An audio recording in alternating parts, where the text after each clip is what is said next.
Hello? Alright. That's fine, I figured that much. So that's fine. That's fine. I DM'd you a question.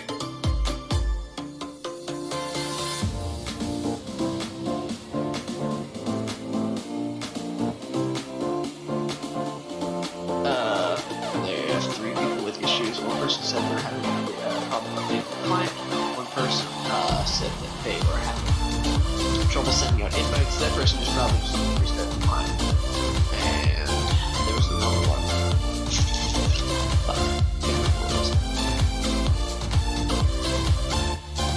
I don't know, I have to look at the rules real fast to make sure, but I'm gonna go look at that, and then I'm probably gonna go drop the head defeat on some killer whales. Now, hold on. Oh, do they? Am I in lobby? Wait, I am in lobby. There we go. Oh, they do. Alright, we're good. I'm gonna go check on that and see what the hell's happening.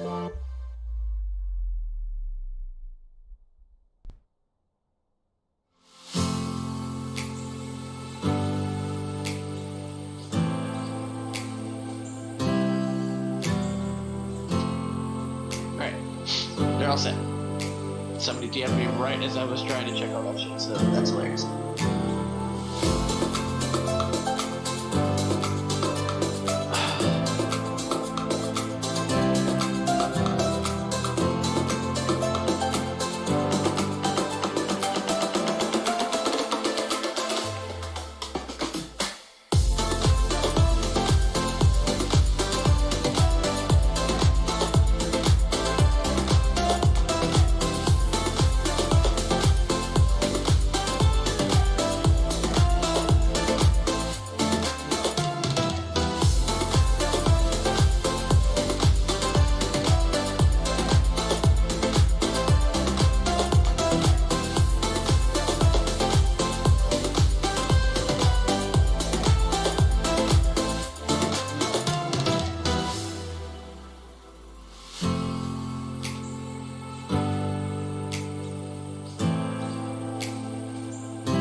It's beer clock time. Hey, guys.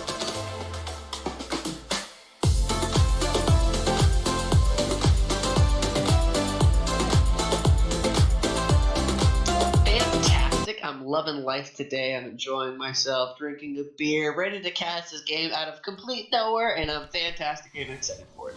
Nice, nice, nice. Okay, so we got Killer Whale Brigade, who I believe are 3rd in the standings for IBSG. There we go. Thank you. I'm pretty sure it's 3rd. EGA sitting at about, I believe, 5th, 6th. I think they're tied. So, any thoughts going into this match? Are we gonna? Does that represent the true skill level right there?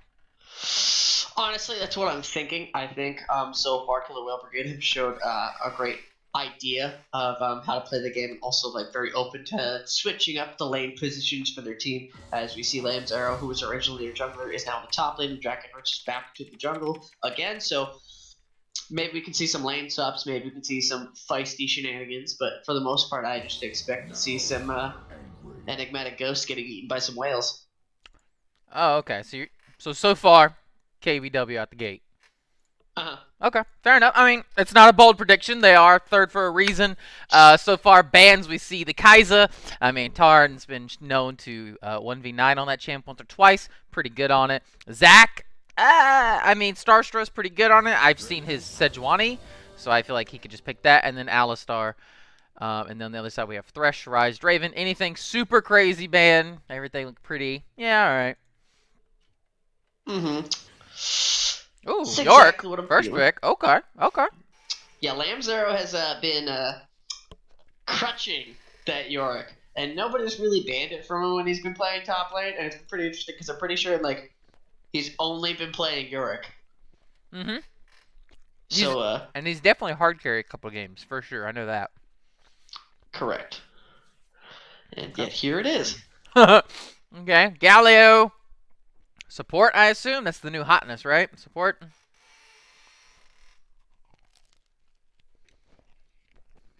Alright, good talk. Yeah. Yes, I'm sorry, I was distracted. I immediately messaged something and I was trying to read it, and then you were talking and asking for a question, and I was completely focused. Oh, good. That's all right. I assumed your mic just cut out. But J4, I assume jungle, and then the Kayn. Okay. So, Kayn versus Jarvan. How's that matchup go? Ooh, honestly, J4 finds Kayn early game. He does not have a good time, but Kayn is totally fine with escaping out of there pretty easily and just getting some stacks towards Rost as soon as possible and then just dipping. Mm-hmm. But J4 does have a lot of burst potential. Will probably win any 2v2 in either side lane or 3v3 in the bot lane as well, just due to the attack speed steroid that he provides to the people around him and his immense burst damage. If he lands the EQ, which is a little hard, but Lysandra and Cassiopeia following it up. Okay. I mean, I feel like they're both really good mid-champs. So, alright. Not too crazy. We haven't seen too much of, not sure who the Cassiopeia's name is. Not sure to say that. You know me? Oh, wow. I'm hype. In my mind, I did the YUK together and then the NOW me. So I was like, Yuk now we me? I thought it was some weeb stuff, I'll be honest. No, just like his name, you know it. Yeah. 80% of the time I see something like that, I just assume it's from an anime because this server's full of dirty, dirty weebs. Alright, fair. A little insulting, but fair. It's all good. It's all good. So another ADC sure ban. He is a weeb, but with the name You Know Me spelled like that, he's yeah. a weeb. I wouldn't be too crazy. I wouldn't feel too crazy agreeing with that. So Lucian Braum banned out. They banned both of them, not just one. Okay, fair enough. Trying to really make sure the bot lane for EGA does not have a good pop-off game here. And then on the other side, or excuse me, Killer Whale Brigade does not pop off. And then the Scion ban. Oh, and then another ADC ban. So it's pretty funny. We have two definitely go hard, attack, aggressive ADC banned by EGA. And then the two ADC bans by Killer Whale Brigade are very, scaling late game carries. Which is pretty interesting because you do see the Galio, you see J4, you see Cassiopeia. Ooh, excuse me. So you know that this team is like, we can just all in on the heavy late game scaling champion, and the exact champion I would expect to see with the likes of a Galio and a J4 is CER. And here it is. And ooh, the other lane bullies. Are we gonna see a Callista there, Dota? Well, I have seen Killer Whale Brigade post some clips about the Callista in solo queue, duo queue 5s. I'm not sure that they were playing before. So, it does make sense. They've definitely been practicing it, but I believe when they played it, it was Drakenrich, not Shy Teenage Girl. So, and if we all remember the big incident a few weeks ago, and Killer Whale Brigade did some role/lane swapping. So it's not outside the realm of possibility we could see some more lane role swapping. Ooh, we're gonna get the Galio support into a Nautilus. I don't know how I feel about that, but we do have a Fiora in the top lane to go against this Yorick, and that should be fun. Yeah, no, 100%. Ooh man, I just feel like Siver's really gonna have a rough time against a Callista Nautilus. That just seems. It just seems super rough to me at all points in the game. Early game seems a bit rough, and then late game especially. Just the damage, the autos, the slows, the ultimates. Just flash the Nautilus ult forehead. What do you mean? Yeah, exactly. So, ooh, that seems a bit rough, this lane. CER can spell shield the Nautilus ultimate and casually walk away, so there's that, I guess. True, but I would assume, generally speaking, most people are going to either burn it on the ult, the hook, or his E. Just because, I mean, I know I've been in the same thing as an ADC. You get someone throws a hook at you or something, you just immediately press E, and then, well, it's a pretty long cooldown. But either way, anything super surprising on summoner spells? Everything looks pretty normal to me. I will say that Killer Whale Brigade's team composition has a ton of CC. With the Nautilus, you have the Callista slows, you've got Lissandra's just slows, and Kane's probably going to go towards Ross with the knockup.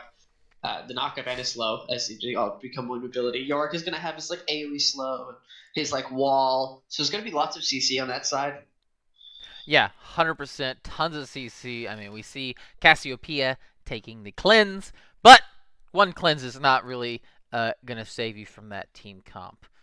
Both sides take the one ignite on both supports.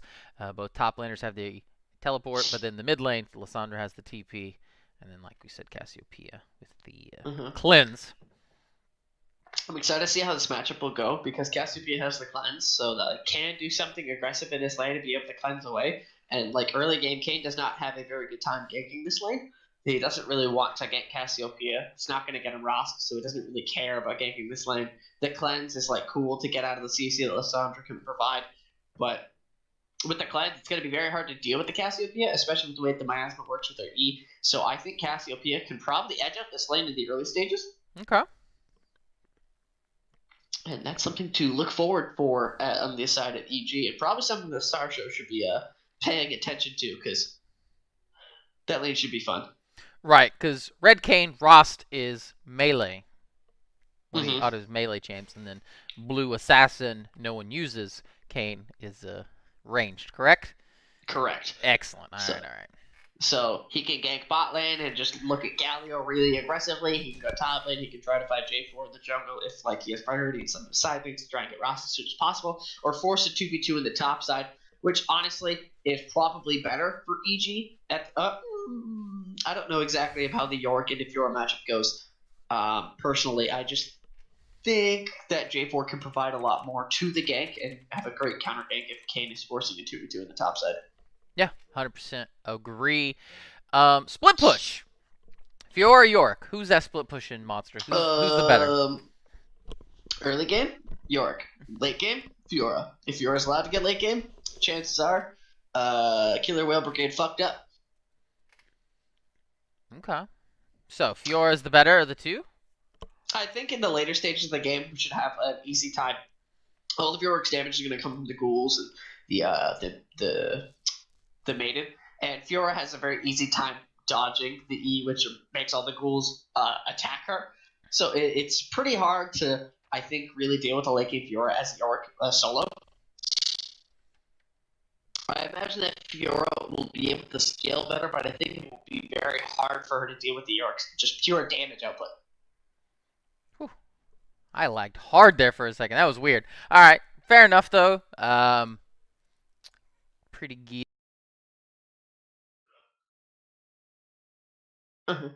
Fantastic. Ooh, wait, they both went grasp. Wait a minute. I think they both just go conqueror. Just beat each other's heads in and heal a crap ton with all of you just dumb damage. Fiora's like, I already do true damage. Let me just heal more off my true damage. I don't understand. Whatever. Fantastic. See, we have a Conqueror Kane. This man understands. I like him. We do, however, have a Hail of Blades Callista. And I like it.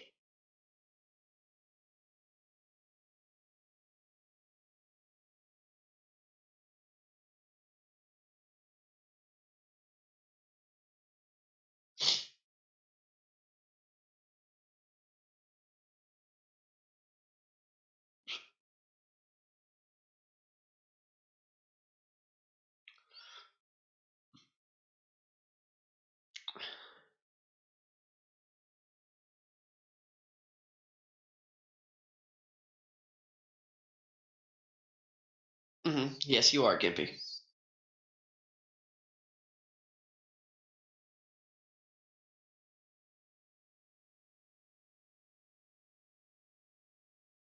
I don't think she's OP. I don't think I've seen enough of her. I think she's really strong if you have a good team comp to facilitate it. I think the team comp that they have is actually pretty good here for Callista. The ultimate of the Callisto with the Nautilus is just going to be really hard to deal with if he's able to get on top of the Cassiopeia, the Sivir. Kane is pretty good at dealing with J4 or Galio, if they dive in, are very easily able to do escape into one of them and dodge the rest of their damage. Lissandra will have Aftershock and be able to sustain and be able to kite out fights if need be. Yorick and Fiora will just be bashing heads like monkeys in the top lane.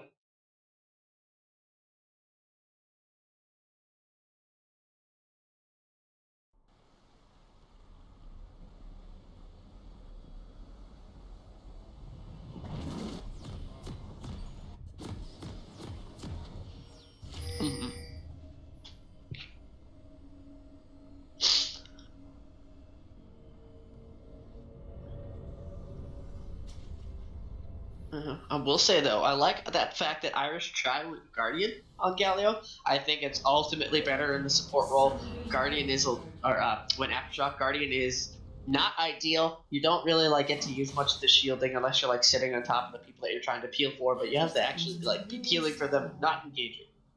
The pact is made.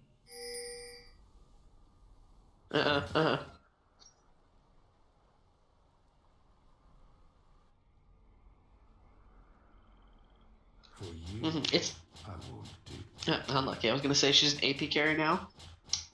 You'll make a fine addition to my crew. Who needs to dodge skill shots when you can hit E? Minions have spawned.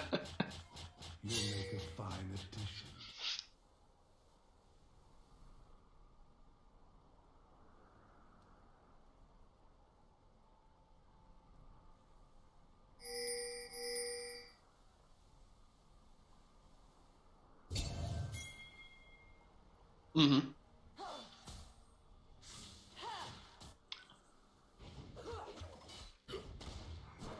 Oh, don't worry, auto cancels galore. No, ward will be given.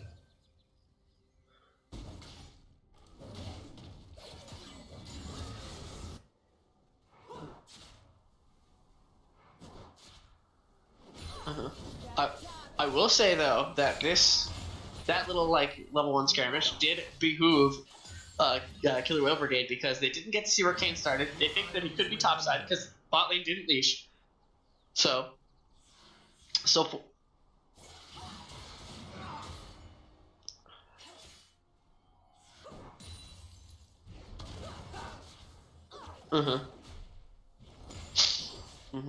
didn't do the enemy Raptor start. Didn't feel confident enough. It's the only way to do it. What do you mean? Ooh, Irish strike him.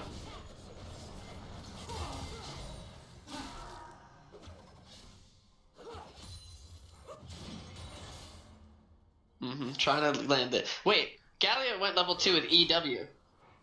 Oh, apparently I was muted. Sorry about that. Only here, Voss. Should be fixed now. Let me know, Prophet. Good thing I checked Twitch chat. That'd been an awkward 10-minute. But Kane in the bot lane here. Is he going to go in? He will go in. They're going to get the... Oh, nice little jump there. But Tarn will get hit. But he should be able to survive. He's definitely going to take a lot of damage. He does, but he survives. There goes his potion for both ADCs. Meanwhile, Flash on Irish. So overall, not terrible. Not terrible. Nice little pressure coming out from the Kane, though. I like it. As I mentioned, wants to get that Rosk. Went really immediately onto Irish Try, dodging out the W. Irish Try opting for an EW level 2, which is kind of aggressive. Well, except not because you don't have any damage or poke potential to try and dissuade them or push potential, but... Fair enough. So Sulfur's taken a little bit. You said Fiora wins late. Does that mean she loses early, or just goes even early and then outscales either way? I think I think it's actually teetered toward Glan's Arrow. I will say that Star Show definitely tilted that matchup with that flash that he got early. Oh yes. Oh, nice little you know me doing some good old kite out. He will take a ton of damage, but he does have corrupting potion. But like you were saying, the Fiora early does okay still. Yeah, I think it still does fine. It's pretty hard for Yorick to land the E's to get the goals aggressively onto Fiora. So if Yorick can still trade aggressively, especially with this grasp, we'll be able to just sustain a lot. And you're not really worried about trading too much and then getting Conqueror procs because neither of you have Conqueror. So you're just looking at your grasp procs every cheeky now and again. And Fiora will have an easier time getting grasp procs, being able to just queue in. With a caddy minion and 2 range minions. Taran! Man's trying his best to right-click real hard. Galio's trying to help him and just, you know, spit in his mouth. Ooh, yeah, very much so. I talked about earlier how EGA really need Tarn to pop off. That's how they were winning in the early season. And we watch him miss another melee. Can he hit this one, though? Alright, we did it. We did it. I felt so sad right there just watching it. I was like, is this like the Shino EG games all over again? Jesus Christ. Oh my god, please. But either way, there is quite a bit of farm lead, honestly. I mean, we are mocking his last hitting a wee bit here. But, I mean, 10 CS at 5 minutes is honestly pretty significant. And I assume it's only going to grow, especially because Kalista is supposed to be a bit of a lane bully. I don't think it'll grow too much at this point. As you can see, like, it's a big, giant wave for Sivir to catch. Sivir just able to let it get to this point, just auto W this wave. Galio has a stack. Most of this wave should go to Sivir, as long as he is confident and able to land that W with it onto the minions as Sivir. So he should be fine there. We'll be able to close that gap a little bit, but there was like an extra 8 CS there, so he should be, only down about 5-7? Yeah, if he picks it up, like you said, looks like it's going to crash into tower. Kalista may try to go for the early back. What's the build on Kalista right now? Is it still the Blade of the Rune King first? I believe so, and I think I would probably be looking for it anyway. This game, the attack speed would be very nice on the Kalista. You can go for something. No, I'm pretty sure just Bork is just probably the best Bork. Maybe Ginsu's is really good as well still, getting the extra auto attacks. Runance is also really good if you're getting really into team fights. Oh, nice little bait here from Fiora, but Lamzero playing it safe, doesn't go for the super hard all-in. We see Kalista, she goes for the back. She does get the Cutlass, no potions though, but obviously that lifesteal should be enough to heal up from that. And then Sivir getting the BF. Like you said, she did close that CS gap a little bit, got a good little push on. She's only a few CS behind, so nothing really to write home about. Top lane, we have to see the Dark Procession. Fiora is not level 6, she will flash, but the ghouls are chasing her. She is ticking it out a little bit, but she has the potions ticking, so she will survive. She will burn flash though, and she will probably miss a big wave here unless she's going to instantly TP back, which, if she does, obviously could have implications for the rest of the map. And honestly, good identity there from Vectorich to gate that, knowing that this is kill potential, Soulforge having to flash, getting away scot-free, well, fairly scot-free. Not really happy with the HP amount, but we'll be fine. Yeah, definitely. I mean, flash is good, but it's only good getting a flash early if you can capitalize on it. I feel like I see that all the time, in solo queue especially, but even here in competitive 5 sometimes I see jungler gank, they get a flash, and then they don't come back for 8 minutes when the flash is up again, which, I mean, I appreciate you ganking and getting the flash out, but you know what's very cool? Getting a flash and then a kill a minute later when you come back. No, you just get the flash out, and then you just wait. Oh, there it is. Oh, nice little TP from Yorick. Fiora does not have TP like we saw earlier. Made the burn it, so there's a nice little play for them. I don't believe they'll be able to catch Yunomi. She should get out of here. Yes, she's running to her teammate. I'm not sure who got the blue buff. I want to say Kane. Yes, it looks like he did get that. Okay. So, yeah, a bit too hard in the paint for EGA there, knowing that the top laner doesn't have TP. Yeah, Procession landing again. Nice little trades here. Looks like they're trading pretty easily. Fiora, though, going very hard in the paint. Will press R. If she can land the last 2, she will not, so she will not get the proc on her ultimate. Doesn't want to tower dive. Probably the safe bet there. Oh, you're going to save also? I was going to say that was really good for Killer Whale Brigade there. There's really no reason that Startro should be evading right there. Yunomi just got back to lane. Just bought a tier. Was not really in any position to really roam, but roamed anyways because thank God for mid laners. And then top laner Soulforge was like basically freezing on Lamzero to try and deny as much CS before it bounced back to him. So it was just a really awkward place for him to be, and Dragonrich was there, and then also the 2 teleports makes it immediately that you're going to get collapsed upon if they call for it. Yeah, no, 100% agree there. Definitely going a bit too wild. I wouldn't mind him walking up. Uh-oh, Soulforge might go down here. He does E, but he's getting hit by the Maiden. Oh, he tries to make it look cool by walking away, but he ends up not getting the kill. Cool guys don't look at explosions. Tarn Wanderer now will press R. Nice flash from the Galio. He will get a double taunt. I don't think it's going to be enough, though. It will not, but they do get the double sums out of Kalista and the flash out of the Nautilus. Yeah, EGA just nothing really working. I mean, they're getting small things, but no kills yet. Nothing really of note. I mean, them getting small things is exactly what EGA needs here. They have better scaling in AD carry, in the support role, in the top lane, and in the mid lane. They have 4 scaling champions here. Okay. So I think them being like only down, they're down 1,000 gold, 1,200, which is a decent amount, but they got the first dragon. They are down a kill. York right now is pressuring the top tower immensely, and might have to be looking towards that with Starstro, but this is not bad for EGA whatsoever. No, now that you mention it, putting it on paper, the scaling champs, yes, it's not the worst thing in the world. And they do get the Air Drake. It doesn't reflect in the gold, but it does give some stats, so you might as well add, a couple hundred gold onto that total gold right there, just for the extra stats that it does give.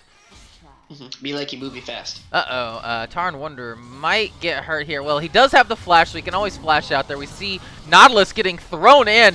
Oh no, Drakenrich going down pretty low. Galio will ult out of there also, but he has a ton of spears in him. Oh, he goes for it. Very nice job on Shy Teenage Girl. He just needed 1 or 2 more autos. Now we see Unomi. Oh, very nice ultimate from Blue Sentinel, but we still see Unomi queuing. He's Eing. Will he go down? He will get the kill, but he will give one right back. Honestly, that was definitely showing dominance. Yeah, 100%. I feel like he just pulled his pants down under that tower and was like, "What's up, bro?" And then, you know what? I mean, Shuna and Blue Sentinel called his bluff, flash W'd him, put him underneath the tower. He didn't use his flash or cleanse, so he died. Yeah, I mean, I like to play it from Blue Sentinel because I think he would have died to the poison to flash W in. Make sure you get the trade back kill. It does suck, though, because like you said, he had to blow his flash. Meanwhile, Unomi has his flash, so we might see Cassiopeia try to all-in once again when they get back to lane. So, Rift Herald goes down. Great pickup from there. What lane would you like to see it dropped in? Ooh, right now, it's gotta probably be mid lane.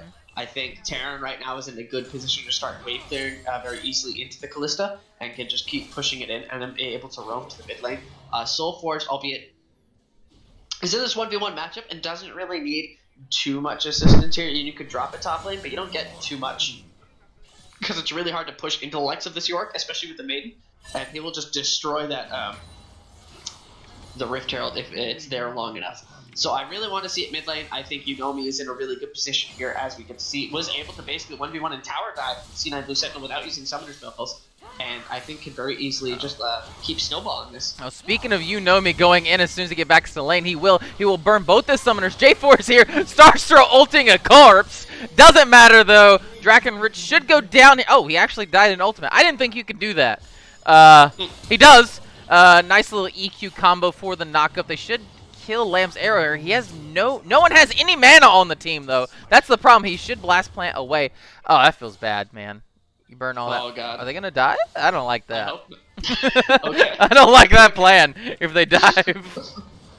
Yeah, you can die to dots and things that are happening to you if you're in the middle of fights happening bot lane. Oh, Tarn Wanderer should go down here. Nice little E. Yes, he will. Now, Galio, I don't think he's long for this world. Callista hopping around. Jumpy. Oh, nice little BM from Shy Teenage Girl. Okay, I mean, I love BM, personally. Huge fan. So, I do it all the time. Every time I play in a ranked tournament. Just my thing. But C9 Sentinel goes in, pressing W, gets the nice little root here. But Unomi is getting a ton of damage off, but he doesn't have cleanse. He will get ultimate down. Now he does not get the kill back. One more E would have done it probably and killed C9 Blue Sentinel, but does not. And now we see a ton of tower damage going down. About a 2k gold lead that'll extend a little bit more here. Not the end though, right, Vasily? You said they scale. That's what we're doing. We're scaling. Yeah, they're scaling. They're doing fine. Unomi is like getting a bit aggressive here, is trying to force things happening mid lane that he doesn't really need to be doing anymore, especially without his ultimate, without his flash, without his cleanse. Just kind of aggressive, especially with the likes of Starstro not being nearby. Bot lane having just been in the awkward position in the bot lane and dying, was not able to like be there or roam in case something were to happen. So just gets completely collapsed on for being super aggressive, which Unomi doing well, but you just need to scale, as we mentioned. Yeah, 100%. I mean, Hey man, I think we've all been in that spot where we, pick a scaling team comp, we start losing early, and you just gotta say to yourself or type to your team chat in solo queue, "Don't worry, boys, we outscale." And sometimes they're liars because you have 5 early game champions and you're losing, and they still say we outscale, and you say no, we don't, and then they call you an idiot. But anyway, top lane going back and forth. Just don't hit my promos, dude. Come on, man. But anyway. Yes, exactly. This matchup is like going. Oh, you know me. That was a ton of damage just from 1 Q. Wow. Yeah, the Cassiopeia is a fun champion, by the way. Oh, bot lane Rift Herald. I assume we'll see a 3v3 here. Actually, they don't want to. They think Yep, they found him. But now we see a nice little fight here. Good little W reset. Sivir absolutely tickling Kane right now. But it's all right. Looks like what's Sivir going for? Voslo? Essence Reaver? That's not how you build Essence Reaver. It's pickaxe.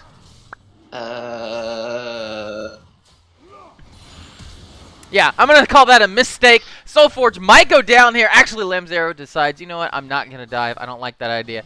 Yeah, I'm assuming Taran is going for the old Essence Reaver, which was Crit Cloak, Clawfield Hammer, and BF Sword. It is not that anymore, just FYI. It is a pickaxe. So, Taran did a boo-boo, I'm going to guess. Not really liking that too much. Means that he's a little behind in what he wants. Yeah, 100% that's going to delay his... Well, it's just going to delay the Essence Reaver. I assume that's what he's going for first, not the IE. But either way, he's delayed for his first item. The second item, obviously, will come back quicker. We see the Demolish proc going on there. Soulforge definitely, I feel like, playing with fire here. Don't really like this. Man's just trying to get his grass procs and sustain up. Lamzero not really able to dive in without his flash, trying to get that earlier kill, but... What do? Yeah, it looks like Killer Whale Brigade will pick up an Ocean Drake as well as the top lane tower. Actually, Starstroke going to go in here. Nice little ultimate here. W from Cassiopeia. Ultimate from Irish. Irish gets a nice taunt. Nice damage coming out. Actually, they're going to completely and utterly wipe this fight. Killer Whale Brigade do get a top lane tower, first tower, but York was not there for the local gold. So he's going to miss out on quite a bit of gold there. And they do get the Ocean Dragon. Is that worth 4 kills though, Voslo? No. No, it's not. Okay. Just wanted to make sure.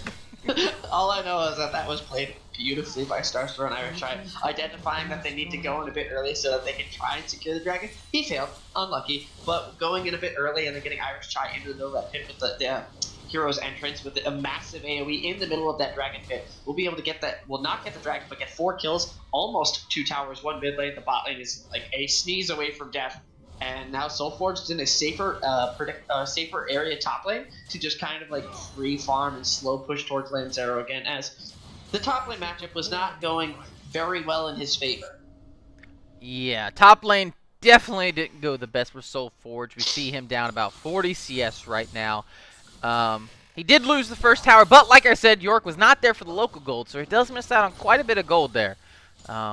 But overall, we see, we'll call it a 100 gold lead right now, which is, I mean, honestly, I'm just going to go ahead and say it's nothing, really. Uh-oh, Taran going up a bit too far, trying to hold out the spell shield. He will flash it. Very nice job on that. Very nice taunt landing. They're trying to kill the Callista. They might be able to kill her. Does she have a heal? She does not. They will trade kills, though. Actually, Nautilus gets killed. That's not what you want to see. And Taran got that other kill, so that's honestly just better for EGA. Yeah, 100%. I like it. Gold going where it should be on EGA. You know me, sitting at 5-2-2, almost 200 CS at 18.5 minutes. C9 Blue Sentinel should just E out of this, right? I guess he doesn't have E because he just dies. You cannot E during miasma. Woo, lads! Okay. Well, so you just kind of die. You know me now, sitting at 6-2-2. Let's do a quick little peek at the gold charts here. Voslo. You know me, sitting at 9,000 gold, 9,100 we'll call it. Meanwhile, his counterpart in the mid lane, C9 Blue Sentinel, sitting at 6,100. So a 3K gold lead for the mid lane on the side of EGA. Nutty. That's pretty disgusting. I'll be honest. I did not expect it to be that. I was like, he's up like 1,000, 1,500, you know. Up 60 CS, up 5 kills and assist. He's got some gold on that guy. Yeah, honestly, this game looks like it's going to turn into Protect the Cassiopeia. game, which, I mean, is fine. Cassiopeia no. is a solid carry. Not the worst thing. Callista, nice flank here. Tarn is up way too far. I think you're just dead. They do invest a TP for that, though. No other objectives on the map, though. Tarn doing actually some pretty good damage there, considering he only got off a couple autos. And he does get the tower. Again, no local gold will be given, I don't believe, for that. But they do get the tower off the map. Well, I have to mention that Terran is not very happy right now, because right before that happened, he realized his mistake and sold his Caulfield Warhammer to get the Essence Reaver. So wait, are you sure he sold it? The Clawfield? Because you need Clawfield for it. It's Pickaxe, Clawfield, and Crit Cloak, I believe. Oh, then never mind. Then he's just sitting on the BF. So then I apologize. I misunderstood what you said. Yeah. I thought you said that it goes BF and Pickaxe into the Crit Cloak. Oh, no. Yeah, it was BF Clawfield, then they changed it to Pick Clawfield. Why? I'm not sure. Clearly, I play a lot of AD right now. I like the new Essence Reaver, honestly. I'm a huge fan of it. That's why I remember it very well. Makes sense. I, however, have yet to build the item, so unlucky. It's not too shabby if you got someone who needs a lot of mana and autos a bunch. So, like we said, it did delay his build a wee bit, but he's not in the worst spot in the world. 233, 137 CS. Obviously quite a bit behind his counterpart, but not insurmountable. Mid lane tower will just instantly go down, melt like butter. Somewhat call quality. I don't know what the plan there was for EGA, but CER was leashing the blue buff to Cassiopeia, so there was no wave clear mid, so Irish walks up to try and wave clear, and then they just go Gazoon tight and blow it down. Yeah, it looked like their plan there was the U.S. invasion of Iraq plan. There was no plan, by the way. So oh, fair. that's what it struck me as. Yeah, we're just gonna run at them and we'll see what happens. Cool. All right, see you. Funny, I thought it was striking oil. See you in 10 years, boys. But looks like we might have a fight over this Drake. Let's go ahead and peep what dragon that is. That is an Infernal Dragon. So I'm assuming we'll see a fight for that. Ooh, EQ in from Starstro, but it's okay. He doesn't get caught out for it. But yeah, we're definitely going to have a nice little 5v5 here. I assume a smite fight. Who's the better smiter? It looks like J4 is, but J4 gets a great knockup. Now we'll see Galio coming in. Miasma goes down. Now Callista ulting. Nautilus in the backline, but he cannot do anything. He is a support Nautilus. Now we see Callista, but he gets flashed after with Soulforge. And then we see Lissandra taking down the J4 of Starstro, but it doesn't matter because he goes down for it. So that's a nice 4-for-1. Favor of EGA. They get the Infernal Drake on top of it. Now the running Baron. I assume Baron's going to be free. They have no smite, but who's going to steal it? Yeah, honestly, the entirety of Killer Whale Brigade just grouped up in a pot of whales and then just got smited by Moby Dick. A pot of whales? Wait, Moby Dick was the whale. Wouldn't it be Captain Ahab? Yeah, that one. Oh my god, someone didn't read the book. Someone didn't read the book. Long story short, he dead. They all dead. Irish Shy got a fat ultimate. You know me got an even fatter ultimate on Cassiopeia. Murdered all of their whale friends. And there's now 9-2 and 3 to show for it. And then CER and Soulforge stole his Penta. Oh, long story short, I can't fucking read. Shit. My mom got me hooked on phonics once. I just can't read it, so it's really hard. Big oof. But let's check out that gold lead. We're just going to call it 3.1k in the favor of Enigmatic Academy. They will get this tower too. They will not get this tower. I think Soulforge is not long for this world. Yorick pounding on him, but he's trying to get his ultimate proc. If he can get the healing from his ultimate, he definitely wins this, but he doesn't, and he will tick down. That's unlucky. Just a little bit better positioning, just something, a little this, little that. I think he could have turned that 2v1, but... honestly, what he had to do was to fight Lissandra first. If he kills Lissandra, Lissandra doesn't have the same HP pool that Lamzera does. Lamzera has had 2 cloth armors and a ninja tabby. Going for him, albeit you're doing mostly true damage, but you're still doing partially AD damage. Going for C9 Blue Sentinel with no armor would have been ideal. You would have killed him faster, would have gotten your ultimate proc, would have survived. Probably been able to turn that into 2v1. Yeah, no, okay, 100%. Yeah, it was very close either way, which does not bode well for Killer Whale Brigade. If Yorick starts split pushing and winning against the Yorick, I feel like they don't really have an answer, but it looks like Tarn's going to go down here. He will use his E, his spell shield, and the flash. Now he uses his ultimate. Looks like we're going to have another engage here. Starstro getting the slam dunk on the Kane. Now we might see Soulforge go down. Actually, Callista does not have enough. We see the heal. Oh, Callista did have enough. I'm not sure what killed him there. What killed him? What? It was the Bork active. But he was so far away. There's no way Borg active killed him. I want to see a replay of that. Hang on. Maybe Replay. he also had Runans and E to minion, second E off. I don't. I want to do a replay, but I feel like we're going to see a fight here. So we're not. Maybe we'll do a replay in a minute, boys. Please remind me, Twitch chat, if you can. So there we go. The mid lane tower does go down, expanding that gold lead just ever so slightly. Nice crits coming in from Taran, though. We see those crits bouncing off the minions, hitting C9 Blue Sentinel, and chunking him out. Looks like we're going to have a moment of reprieve here. I want to bring up this time controls. Back up for a second. I really want to see what happened. Oh, back up more. It was at about 24:36. Alright. Okay, here we go. So I'm at 30. Okay, so nice flash here. Now we see Lissandra going down. Kane jumps in, gets slam dunked on. Now Soulforge E's out. He gets hit by the E. I don't know what killed him. He just died. Does Hella Blades do a DOT? Nope. Alright, well. Death's Dance killed her. Ah! I see. Yes. Thank you. Thank you, Densoft. Appreciate it. I completely forgot to look at that. Yes, that. Aha! Thank you, sir. Thank you very much. I appreciate you. Absolutely fantastic of you. Okay. And honestly, EGA is looking pretty good right about now. Yeah, EGA, I concur. Phenomenal spot right now. They outscale, like you said. They have the gold lead. And they have the Infernal. So, yeah, overall, I'm going to give 2 thumbs up, way up to EGA for...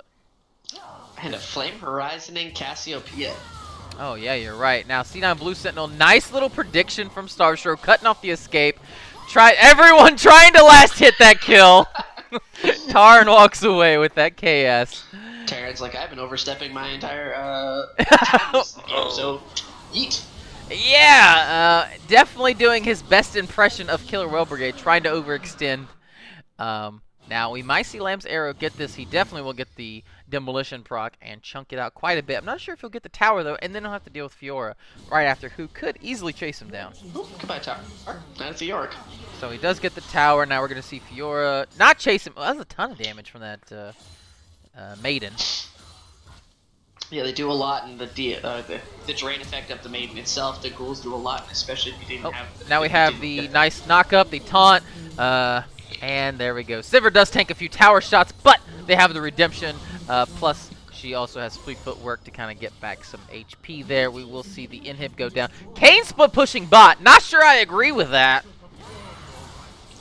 Me either. Kane is a really strong team fighting champion. Is good in like kind of a 1v1, but he's just kind of trying to get gold. Very nice call here from Killer Whale Brigade. They see EGA use the Sivir ultimate to try to get out, and they tell him just keep pushing, just keep pushing. He does have pretty good ability to escape with his E and his his Q where he jumps forward, little dash spin. He's got his little mini dash. Yeah, so not too terrible. I don't think he's going to be able to outrun this Fiora, who does have an Air Drake. So she will be very, very fast. Plus her E, her little slide and glide. I don't think Drakenrich is going to... Nice, very repulse there. He will... Oh! What? Whoa! That was a weird interaction. Flash wasted by Soulforge. But I'm not going to lie. I would have flashed 2 there because I would definitely want to get that kill. Make sure I get that. I saw the moment of sadness where Starstro used the Cataclysm to try and stop Drakenrich's E, only to remember that he lets you walk through walls. The whole point of that is to walk through walls. So we will see them go for the Baron. I don't believe Killer Whale Brigade have the ability to contest. They do not. We will see Lissandra TP bot. Not sure I agree with that, as they do have the Baron recalls. They could easily recall and just go back, which Fiora will. So basically they use TP for about 1 or 2 waves of minions. I'm going to call them not worth. I agree. I imagine that Lassange's idea was to try and TP it as soon as possible to push it in and try and threaten, but Baron was taken too fast. The teleport gets completely just nullified there because they're just going to have the faster recall and they're going to be there to stop you. You're not going to really get too much off this, just less map pressure from using TP. Huh. EGA backing off right now. I guess they couldn't see the Lissandra. Want to make sure they recall before she can recall and join her team and create a 5v4 situation. Playing safe. I feel like with the Baron, the 2 Infernals, and the gold lead, and the scaling comp, they could win a 5v4. But you don't want to risk it, especially this close to playoffs. And like we said earlier, EGA, they're not in a terrible spot. They're doing okay. But they're not guaranteed. They have not secured the playoffs. They're right now 6-5. So I guess you do kind of want to make sure you play it nice, slow and steady, close this game out, improve your standings. Especially with the way that this game is going. EGA having a really good draft phase so far. I think Killer Whale Brigade have the tools necessary to get them into a good position. Oh, Siver. Now we see the slam dunk come in for J4. Nice QSS there from Callista. Now Siver is trying to chase down the Nautilus. 1 or 2 more autos would have killed him, but she backs off. Doesn't want to get hooked under tower. She has no spell shield. Starstro just tanking the tower. I don't think Lamb's Arrow is going to be able to survive this tower dive. Oh, the Galio. Okay. He's had a good game so far, so I'm not going to flame him for that. He's had a really good game so far. Punch that wall. But either way, so they will not go on the dive for Lamb's Arrow. I don't really agree with that. I say dive him. You got 5 members, you got Baron, you got 2 Infernals, and the gold lead. Dive him in this game right now. Either way. It's alright. They're still going to look for towards this end. They don't really have the ability to stop the Siver at this point. Siver is so strong. 3 items. Got a massive front line of a full AD J4 apparently. Just realized. Yeah, not... A 5-item Cassiopeia. Nice little W in from the Lissandra. She will go instantly down, though. Everyone pressing R on this team fight. But it doesn't matter because there is a 10k gold lead on the side of there. You know me, trying to chase him down. Dark Procession, Starstro with the EQ. Doesn't matter. Game's over. EGA will take this W. As I mentioned, that was a 5-item Cassiopeia, and I'm trying to alter and CC her when she has cleanse. She has cleanse flashes, and she just hits R, and your entire team and all of your friends are dead. Yeah, I mean, yeah, that was a good play from You Know Me and Taran to get out of that, but it was a really good engage, and if they weren't down from the scaling, the gold, and the 2 Infernals, it might have been a decent fight. Problem was, it wasn't, so so it wasn't a decent fight. But either way, pretty good game. Honestly, I did think EGA, I'd call that a pretty solid win. I wouldn't call it a stomp, but it was very, very solid. Pretty clean overall. What were your thoughts on that match? Because you called Killer Whale Brigade to win, right, Voss? I thought that Killer Whale Brigade had a good time going into the Champion Select. I thought that they were the favorite going in, and I think they were. I think that they misplaced their resources and trying to put the Drakenrich got that early lead bot lane for that Shy Teenage Girl was able to do something and get ahead in the lane, but wasn't really able to do too much with it. And then the You Know Me, his Cassiopeia was insane, and he just played very nicely into C9 Blue Sentinel. Starstro was there to follow up on it, as we mentioned, and was able to make this really strong Cassiopeia in the mid lane. Drakenrich tried to facilitate the mid lane, but wasn't able to get anything going with the C9 Blue Sentinel. Was able to get 1 kill, but 1 kill was not enough to turn the tides of that lane. Yeah, no, 100%. Yeah, Killer Whale Brigade definitely, I think, were the favorites going into that, just based off standings. Said in my power rankings, the IBSGCS power rankings I put out earlier today. If you didn't read them, go check them out. Appreciate any feedback you have. Just want to know how to make it better. But I did say ADC for EGA Taran, very good. Done very well in the first few weeks, but then he was kind of lacking, and I don't think it was necessarily him. It's just, it's hard to 1v9. It is. It's hard to 1v9. People like to say I can 1v9 all the time, but in reality, it's very hard, especially when you get into the competitive 5s, because if everyone knows you're the best player, you're going to get more bans, you're going to get more jungle attention from the opposing team, and then in team fights, they go for you every time. And I said they definitely needed a mid laner who could provide that additional threat. And EGA went out and found a mid laner who's an even better carry than Taran, which, why not, right? Instead of getting a secondary carry, he can be the new main carry. And if Taran's your backup your backup carry for the team, then you're in a really good spot. So let's do a quick rundown of these total damage to champions. Who would have thunk it? Sivir did the most. Makes sense with her W. Lots of bounces, especially when she gets those crits. Cassiopeia coming right behind, though. And then Yorick getting the third place with Fiora about 100 damage, we'll call it, behind him. Honestly, I mean, the top lane just bashing their heads against each other. I'm actually surprised that Cassiopeia with those, like, the KDA and things like that did not outdamage Sivir, which just makes me feel like was not playing as aggressively as she could have been. But I hear what you're saying, but I feel like Sivir's very easy to get high damage numbers if your team's ahead and you have 2-3 crit items, because like I said, you auto that front guy, and sometimes it'll usually bounce backwards to the back line, so you get a ton of crits, ton of damage. Easy peasy damage sources. People are calling for the Vision. Control wards purchased. Everyone bought at least one. And then overall Vision score was Galio Irish Chai, I believe is his name, taking the win there. 61, and then the opposing team, Nautilus, Shutta Beast, I believe, with the 51. Easy peasy. Lemon squeezy. So I'm definitely going to be here. I'm going to be here all night casting. Vossler, you staying around for the next game or no? I think I am. I think he is. Alrighty. So we're going to take a quick 2-minute break. I need some water. I'm dying. Actually, I'm going to reheat up my coffee because water is for losers. That's why I have beer, and I have to go talk to my roommates. I'll be right back. Exactly.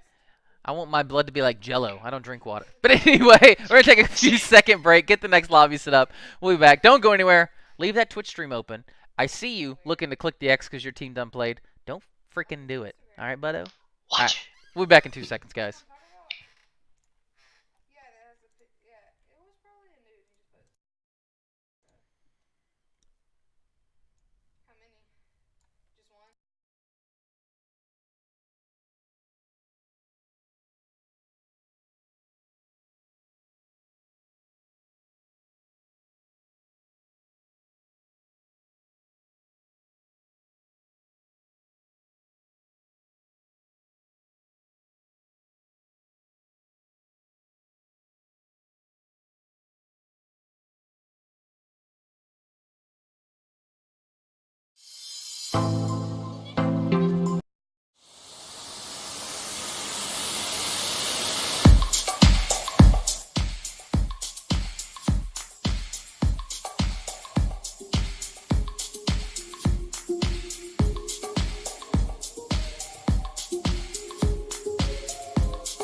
time here.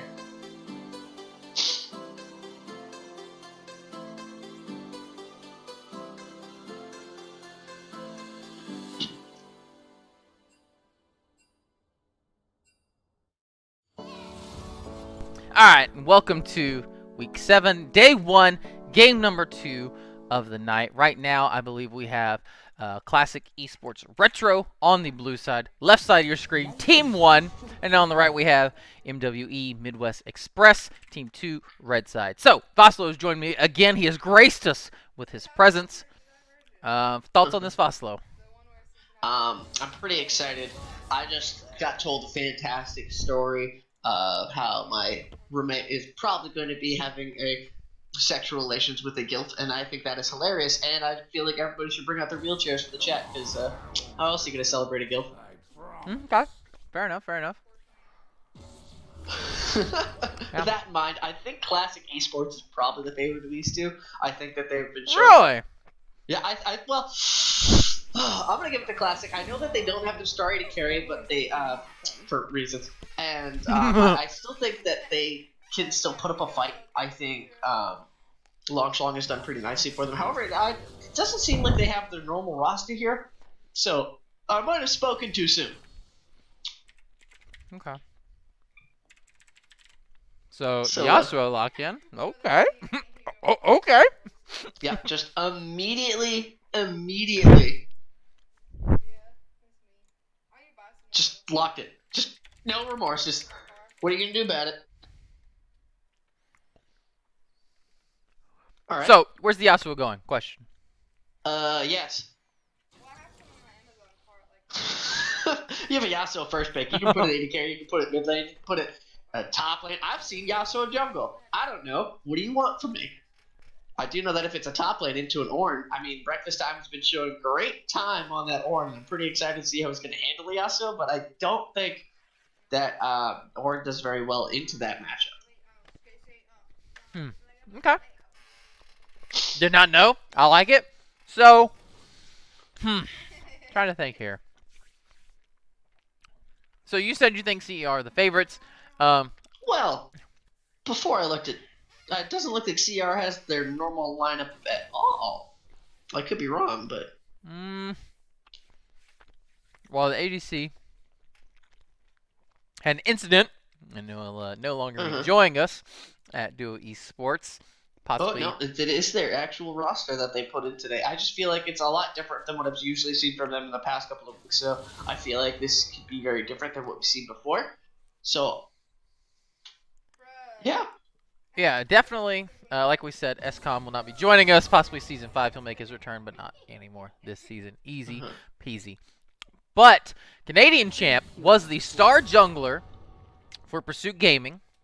Left because I believe he said he had other things going on. Apparently that other thing going on was playing ADC for Classic Esports Retro. you gotta bring in the nostalgia. You gotta go back to the classics, you know?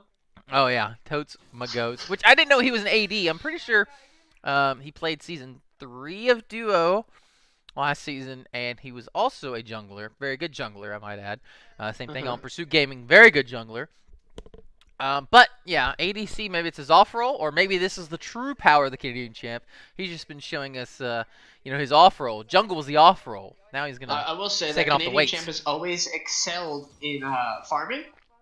It's kind of like his thing. Yeah? As a jungler, he was always like big into farming and just being like, he always wanted to be up ahead and farm against the enemy jungler and have efficient ganks, which is a very good style of jungling. And so that was what made him always like seem really nice. But so, farming AD carry, so I guess it translates. I was just kind of hoping for a Kindred AD carry, but here we are. He's sad.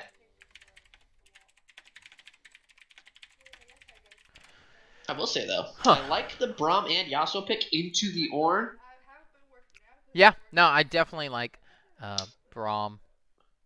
I just like Braum, honest. I'll be honest. I love Braum. He I feel like he's just a really dumb support in like a good way. Like he can just do anything. He's pretty tanky. He's got the mustache rides. He's got a nice little escape. His shield. He gives your allies shield when he jumps to them.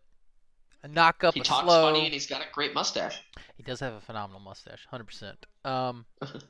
So we kind of talked about the teams. Now we'll get into our 3-minute delay, so we might as well go ahead and talk about this pick band. Ton of attack damage carry marksmans banned here. We have Lucian, Vayne, and Jinx banned from Classic Esports against Hindsight, which, not to flame Hindsight, I like the guy, but I wouldn't really call him a top-tier ADC, someone who would warrant 3 bans, per se. Again, not to flame him. He's not a bad ADC by any means. It's just when I think of someone who should be banned, 3 champ banned, he doesn't really spring to mind. But maybe that was part of the plan. Breakfast time screams to my mind, but yes, breakfast time definitely does, which he did get the Alawi ban for sure. The Olaf, that could be top or jungle. Apparently going top with Conqueror on Olaf right now is super broken OP. So that might have been a breakfast time champ, or it could be a jungler. I'm not really sure if he's been playing it lately. Haven't really peeped him. And yeah, then breakfast time did pick his champ pretty early, so it makes sense why he didn't get banned in the second phase. And then on the other side, Rek'Sai ban. I mean, it's Rek'Sai. Come on. The only person who doesn't think Rek'Sai is broken is Nova from EGA. And let's be honest, Wheelchair Power Hour. Wheelchair Power Hour. And then we have the Vlad, the Zoe, and Sejuani. Honestly, all those are really good picks, very good bans. Just in general, they're I think pretty good champions at this point in time. So what do you think of the team comps for us? I'm paying attention to these, and I think that Classic Esports Retro's team comp is very disjointed. I think that they have a great split pusher in Yasuo who would be very strong in a 1v1 matchup.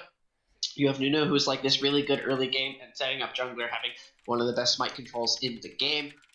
Just having his chop, which is insane for just jungle pressure and jungle control that he can have. Has a decent farming with this giant snowball. LeBlanc should have a really good time in his 1v1 matchup against the Seraph as long as LeBlanc is able to play it properly and can like snowball.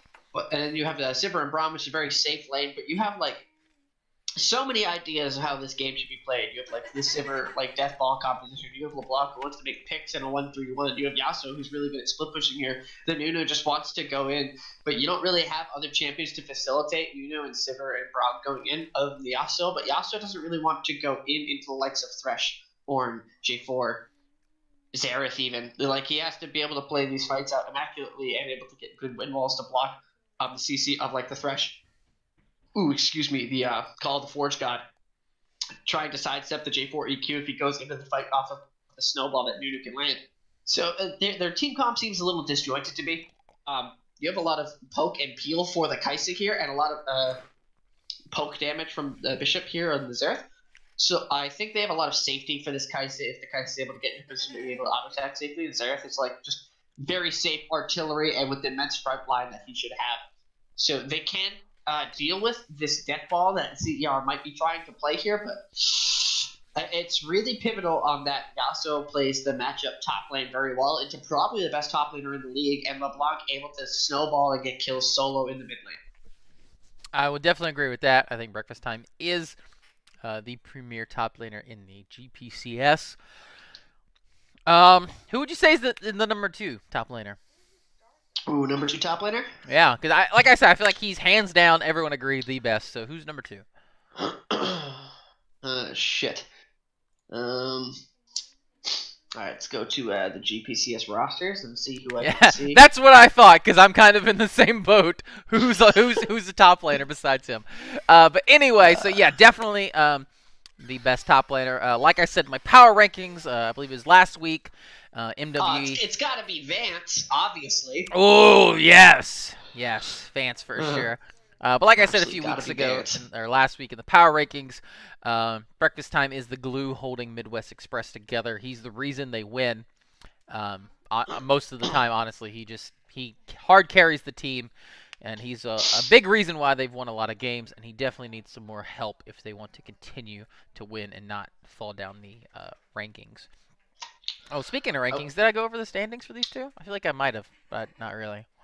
I think we mentioned it, but it was very short and not really talked about too much. I will mention, though, that Kai'Sa is opting for press the attack into the likes of a Sivir Braum lane, which I feel is super aggressive, because I don't think you're really able to kill a Sivir and Braum with Kai'Sa Thresh. Yeah, I agree, definitely. And then on the flip side, we have Sivir with the lethal tempo, not the fleet footwork. Wait a minute. That's not very normal either, at least as far as I know, unless that's something very new. I just feel like both of them really like fleet footwork. Kiting is really good, HP is really good, sustain is really good, especially when you're an AD carry and you just want to get your BF sword. Give a happy time. Lethal tempo is normal though. Really? On Sivir? I thought yeah, I'm pretty sure I've always taken fleet. That doesn't mean it's right because I'm not good. So I'm gonna look on pro build, sir, and if you're wrong, I'm gonna ban you. I'm just kidding. I'm not. Don't it. I will say though that I can see lethal tempo in a lane where you're not truly threatened. Like in this lane, he's not really truly threatened. I don't think there should be too much interaction between him and the Thresh and the Kai'Sa here. I think he can very easily just power push the lane. A little invade here. They give it away with the E. Why would you E? That gives it away, right? Am I? Yeah, no, he absolutely E'd way too early for anybody in a position to follow up immediately. So maybe hoping, but like hoping there doesn't really help you much. Yeah, 100%. Either way, though, not a big deal. But yeah, so I'm looking it up. It does look like lethal tempo is somewhat normal. That and fleet footwork seem to be. I imagine that it's based on the lane matchup. That should make sense to me. Yeah, but it definitely makes sense. I've always thought lethal tempo would be good because you auto someone and then you get the extra W procs and definitely start auto attacking lots more. You go inspiration. You don't need fleet because you're going biscuits. Ah, the biscuits. That's right. Man, I love Twitch chat. I honestly do. Thank you guys so much. This is why I want to be a streamer personally, so I can just look at Twitch chat and be like, oh, that's why I'm an idiot. Okay. That makes sense. Fair. I will say that Breakfast Time is a true cultured Ornn player in the fact that he went corrupting potion. Level 2 gank, top lane, maybe? Definitely. J4 coming for the cheese. Good damage from Breakfast Time. Dinsoft just trying to kill him here. He might actually do it! Will he? Oh, he gets the turn back kill. Very nice job there. Both summoners burned from Yasuo. He did take Ignite into the lane. Meanwhile, Breakfast Time only, Yasuo and Ignite top laner. But Ornn will TP back to lane, so he should get a pretty good little farm lead off that. Ornn opting for a boots after that first blood gold. I feel like that's interesting. Yeah, I would think maybe a cloth armor might do him a Ruby Crystal into the Conqueror, even better. Oh, Ruby Crystal, actually, yeah, very nice, very nice. So, okay, but either way, I would have to say great job on Dinsoft. I mean, he was 100% dead. There's no way you're not dying there, so he does get the return kill on it, and he stops J4 from stealing the blue buff. Meanwhile, we see Nunu going. Stop him, though? Well, he slowed him down. Excuse me, I'll say that. But either way, that's pretty good. I mean, honestly, yeah, it's great job from Dinsoft so far. Especially, like we said, the premier top laner, Breakfast Time, holding his own so far. Yeah, we're 3 minutes in. I know I'm kind of hurting my hand here, jerking him off. But I do think that was a great play. I think it was a good identity of what was to be Nunu, we might see. I believe Bishop's going to have to flash here. He's definitely going to have to flash. He's going to try to go for the kill here. He's not going to flash until the very last second, which by then it's too late, family. Dinsoft getting ganked again. This J4 is merciless. And he will get the kill on him. Dinsoft does not have a ward. So he got level 2 ganked, came back to lane, didn't place a ward, and immediately started pushing again. I will say that you ganked the Ignite user top lane level 2, and he is pretty much screwed.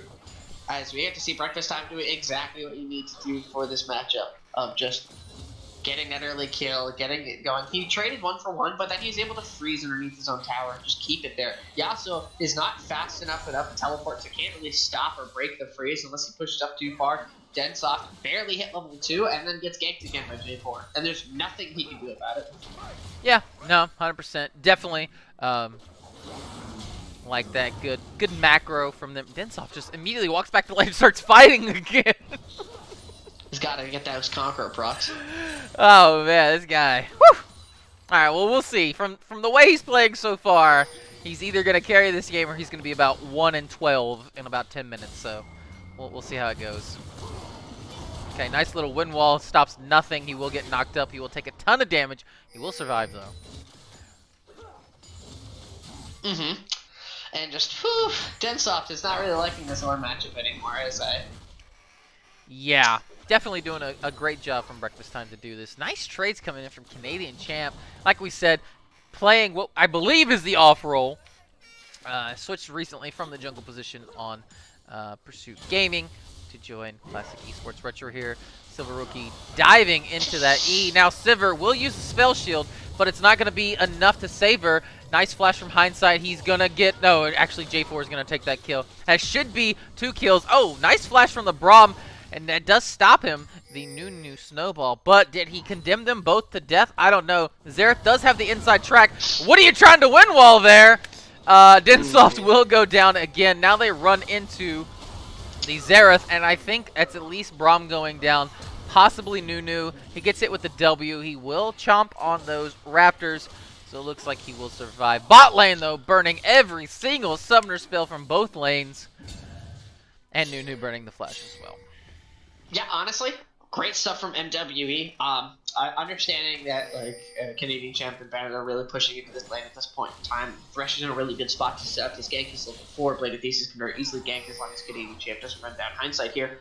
But Nino trying to counter gank, but he's too late. Nothing is able to come of it. He almost threatens life. He does save Bennett though, which is good because he would have died any other way.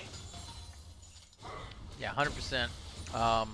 Good try from the Nunu, I'll give him that. But Bennett still died. They just long chased. I forgot. Yeah, he gave it a good shot though. That's what I care about. Nunu definitely gave us all. It just sucked. Xerath had to push. If LeBlanc could have had the push, they might both get out of there alive. But unfortunately, she did not.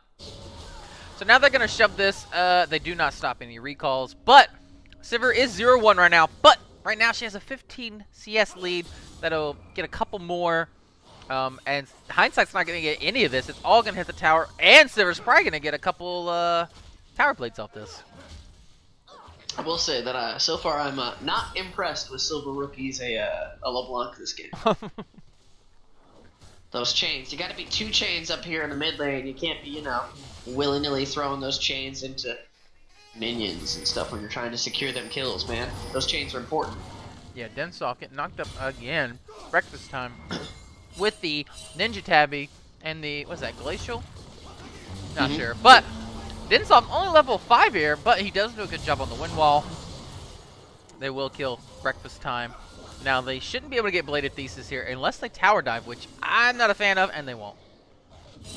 If Densoft, there is the 6 that Densoft needed for that tower dive. I will say that, honestly. Oh, nice little combo here from Silver Rookie. He heard you, boss, though. He said, stop shit-talking me. I'm good. Got away before the chains did the damage. Well, hey man, not everyone's perfect. I tried, Silver Rookie. I tried to defend you. I tried, man. That's fine. That's fine. I was gonna say that Densoft played that correctly in that that top lane gig, understanding that he has to save the wind wall here. He can't use the wind wall to try and stop the Qs. He can wind wall some Qs early on. If he wind walls too early, he will probably get immediately ulted from Call the Forge God of Orn and probably just die. Yeah. So, understanding and waiting for the Call of the Forge God, windwalling that, and stopping it from turning that gank, because if that Call of the Forge God lands, honestly, Breakfast Time 2v1 stuff. Yeah, 100% agree. He did a great job on that wind wall. Oh, nice little knock-up here from Canadian Champ. I don't think they're going to get a kill there. Nice little knock-up from Blade Thesis. He's not level 6, though, so he's not really doing a lot of damage. He will go down to the Ignite. Now, Hindsight is very deep. He's 1v1 in the Canadian Champ. Meanwhile, Sivir jumping in the back will get a kill. Now we see Canadian Champ also get a kill, but it actually is a trade back. Both ADCs 1v1 and kill each other. And then Xerath will get the kill on LeBlanc. So overall, I think that was a 3 for 3? Yes. Yes.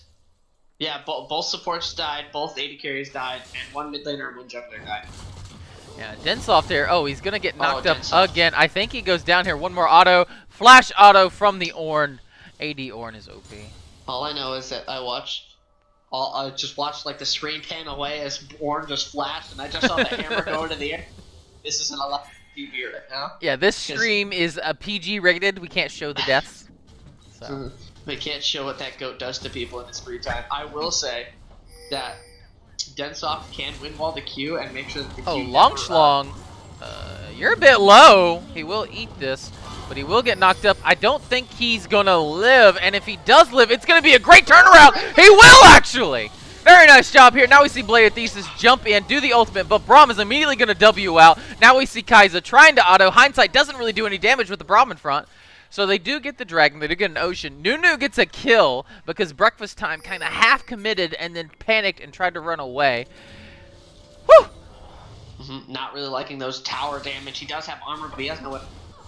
Kind of told him no, stop it. And then was able to get the shield from the ultimate. Was able to kill him underneath the tower, taking too many tower shots. And there goes the Weasel. Yeah, there goes the Weasel. J4 taking the second blue does not give it to Xerath. Not gonna lie, kind of would like to see him give it to him. I feel like that'd be very, very good on Xerath. Bladed Thesis has been ganking a ton here. Just over and over ganking the top and bot lane. Mid lane not getting too much jungle love. Now we see Thresh come in. Nice little job by Canadian Champ to block that. Braum doing a phenomenal job blocking almost all of this damage. He will get the heal. Now we might see a Canadian Champ try to turn this. If he can get a couple more autos and a Q on Hindsight, he will go down. Actually, very nice job. Oh no! Hindsight! Oh, but Nunu kind of doesn't really commit there. Mimo betrayed Hindsight and then... Oh, Silver Rookie jumping in. The double W, the Ignite auto. Very good job. Densoft getting a nice knock up here. Will ultimate. Then we go back to bot lane. We're seeing a tower dive. Then we go back to top lane where Densoft is trying to auto him, but that's a really tanky guy. I don't know if that Ignite's going to be enough. He's trying, though. He is autoing his hardest, but it's not enough. Now we see the Xerath ult. Nice little block here from Braum, but he will get smited down. Take that. Now we see Silver Rookie jump back in, but Nunu says, no thank you. That's mine. Give me the gold. Xerath with the flash Q, and the snowball gets the kill for him. Very nice job here. Canadian Rookie trying to help out Nunu, trying to make him, or trying to allow him to escape here. This Xerath, Bishop doing a phenomenal job. I will say, though, that I would like this Thresh pick a lot more if he had only hooked minions so far. He hit Sivir once when she spell shielded, but it was on her. Alright, fair. But unlucky. So I will say though that Densoft is trying it hard to try and fight Orn here, and then going to that 1v1 was a bit ambitious. Yeah, definitely agree. You're sitting at I believe it was 2 and 4 at the time, and you're trying to 1v1 the Orn, who is up 50 CS. Yeah, bit ambitious, like you said. And a kill, and an assist. Yeah, it already has the Iceborne completed, and the Ninja Tabby, and 2 cloth armor, and a Ruby Crystal on top of that. He's a very tanky boy. This man's going Bramble second, and he's going to tell Densoft, no, it's not allowed in my country anymore. Because, oh no, Densoft. What are you going to do, Densoft? What are you going to do here? Don't think he's going to make it. Oh, J4 comes just to add a little insult to injury, and he will get killed by the electrocute, I believe. Someone in Twitch chat, best J-Rod NAs. Hooking minions not what you're supposed to do. I'm going to ask my residential support expert, Voslo, are you supposed to hook the minions? You're not supposed to hook the minions. There you go, J-Rod. You are not supposed to hook the minions. Try to hit the enemy champions. Good job here on Xerath, getting a ton of damage down on this LeBlanc right now. She's trying to get this. Oh, Nunu doing the old sit in the bush and ult strategy. The only problem is he's not full AP, so it's not really doing a ton of damage. But the rest of it is. He's autoing him down now. Nice little flash there, but it doesn't matter. Densoft and Silver Rookie are coming over to try to help, try to get this kill, or at least save the Nunu from death. Oh, Silver Rookie, we just talked about how you're landing your chains and then you miss it, but actually Long Slong doing a great little dancing shoes impression here. Now, can LeBlanc live? That's a wrong answer. She will not. Now, Densoft coming in, trying to get it. He will get the ultimate on Bishop. He should get at least 1 kill here. Red buff slow. He will get the kill. That is a nice shutdown. 600 gold into the pocket of Densoft. Densoft was super excited that he landed that tornado on both of them. However, he was very, very sad when he only got the last breath onto the second one. Yeah, honestly, that feels really, really bad. Oh, Braum taking the tower, even though she used Spell Shield. But it doesn't matter. Hindsight might go down here. Oh, no, Canadian champ. You flew too close to the sun, Icarus. What are you doing? That's going to be 2 kills for the bot. Alright, so when you have the Spell Shield and then you try to block the hook with the Spell Shield would have tanked it, that's hitting a champion and it counts. So Mimo, good job. It's called mind games, kids. Best of luck, kiddo. Oh, nice little EQ, trying to get rid of the blast plant, making sure that Nunu cannot steal this. Oh, Voslo getting a little flame in the Twitch chat. I like it, that's fine. Lord Rexa asking Voss like he knows anything. Yikes. That's alright. I'm pretty sure it's just Nova. Oh, we will see So, a smite fight here. Actually, we're not going to see a smite fight because they're just going to turn and kill the Nunu immediately. LeBlanc going. He will not get it. Good try, though, but he does not get it. And Nunu also gives over a kill there. We still have no towers being taken. Dinsoft, I think he gets this kill here. He's doing an auto. He already uses Wind Wall, though. That's not good. That's not what you want to see. Nice damage coming in from Breakfast Time. Oh, no! Absolutely clapped! Remember when we mentioned about how if he uses the Wind Wall with the Q early, he can maybe trade with him? Yeah, but I feel like you mentioned that. Yeah. I did. And immediately Breakfast Time just shows him what goats are good for, and that's showing you that you're bad. Sure. Alright, get the fuck out. Get out of the caster's room right now. Jesus Christ. I'm so excited. So, like we said, no towers were taken, but after that, another solo kill by Breakfast Time onto Dinsoft. He changes that. Now we have the first tower, first and only, going over to the side of Midwest Express. Plus, they have the 8-kill lead, as well as 2 dragons. Now that will get equalized by Canadian champ. But, okay, well, we talked about last game. What this game? Who outscales? Ooh, I think, I'm pretty sure MWE do. Zareth will outscale, just be a better, like, it's team fighting champion with the poke and harass they can provide. Bishop doesn't get caught here, but Breakfast Time is seriously. Oh, no. Again. Now, oh, nice predict from Mimo. Good job on that. Mimo trying to show me that I was wrong the whole time. Thank you, Mimo. Honestly, fantastic play. But I'm pretty sure MWE do with the likes of Kaisa and Zareth. Canadian champ absolutely getting clapped. Oh, no. Now he will use a spell shield way too early. And then he will also get clapped. Now Dinsoft trying to run for his life. He should be able to not jump the wall here. He messes that up. He actually trying to get some gold here. Get the auto it! Why? Where did he flash? I'm not sure what that flash was supposed to be to. But either way, he will die. He's 4-8. So, I believe you said something about him ending the game with 12 deaths. We need 4 more to get there, so. Yeah, we're getting there. I wouldn't say he's walking towards that goal. I'd say he's sprinting towards that goal. Right? He's getting there. It's 12 minutes in, or 17 minutes in, we've got time. But as I was saying, I think MWE outscales. I think Gresh has a good pick potential and good field potential as well for the likes of Hindsight and Bishop. I think Bishop will outscale in mid lane. I think Ornn will be interesting. Oh, nice knockup from Braum. Braum will get the 600 gold bounty. Thank you. Too much action. How am I supposed to color? I know, right? Jeez. I mean, I love it, though, man. You can't. Woo! Oh, it is fantastic. It's like, I mean, the 35 kills in an 18-minute game. Yeah, and we only have 2 towers down, I might add. Or, excuse me, 4 towers down. Sorry, 2 each. Nunu looking for the end gauge here. He should be able to hit. Oh, nice little ultimate from Dinsoft. He only gets the support into the ultimate, though. Mimo trying to get a nice little hook on him there. Now Dinsoft doing his best. Can he kill Blade Thesis? He should be able to. Now he's chasing. I don't know if you want to be able to chase that. That is a big Ornn, but he will not turn. He will not get any kills there. So what is that? A 2 for 2 overall, I believe. Yes, it was. I will say that Long Shlong PhD able to immediately start the W to cancel. Oh god, to cancel out Breakfast Time's E.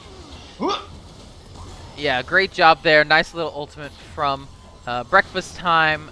They do pick up the kill on Dinsoft. Now he's 5-9-1. He did pick up an assist. Look at that, team player. And a kill. Yes. Well, I was talking about the whole team player just because he got a got an assist. So far, it's only been kills or deaths. He's been sharing. So we'll try. Now another tower goes down. Oh, man. Nunu trying to get his snowballs and run at people, but he just keeps getting CC'd or just instantly killed, honestly. Now nice little, nice chain, but good dodge, or excuse me, utilizing his jump to get out of that chain so he does not receive the root from it. Alright. This game is pretty interesting, I will say. I like what I'm seeing here. I'm smelling what they're putting down. MWE is up 12 kills and 6k gold in 20 minutes. And frankly, I think that they are the better scaling team. I think it's really riding on how well Canadian Champ can scale and play the Sivir here. It's like probably their like one and only hope on Classic Esports. Yeah, I 100% agree. Speaking of Canadian Champ, he might be going down here. It will be a close one. He's not, though. So he does get the ultimate out of Xerath. He also has to burn his own ultimate, though. And I believe he flashed as well.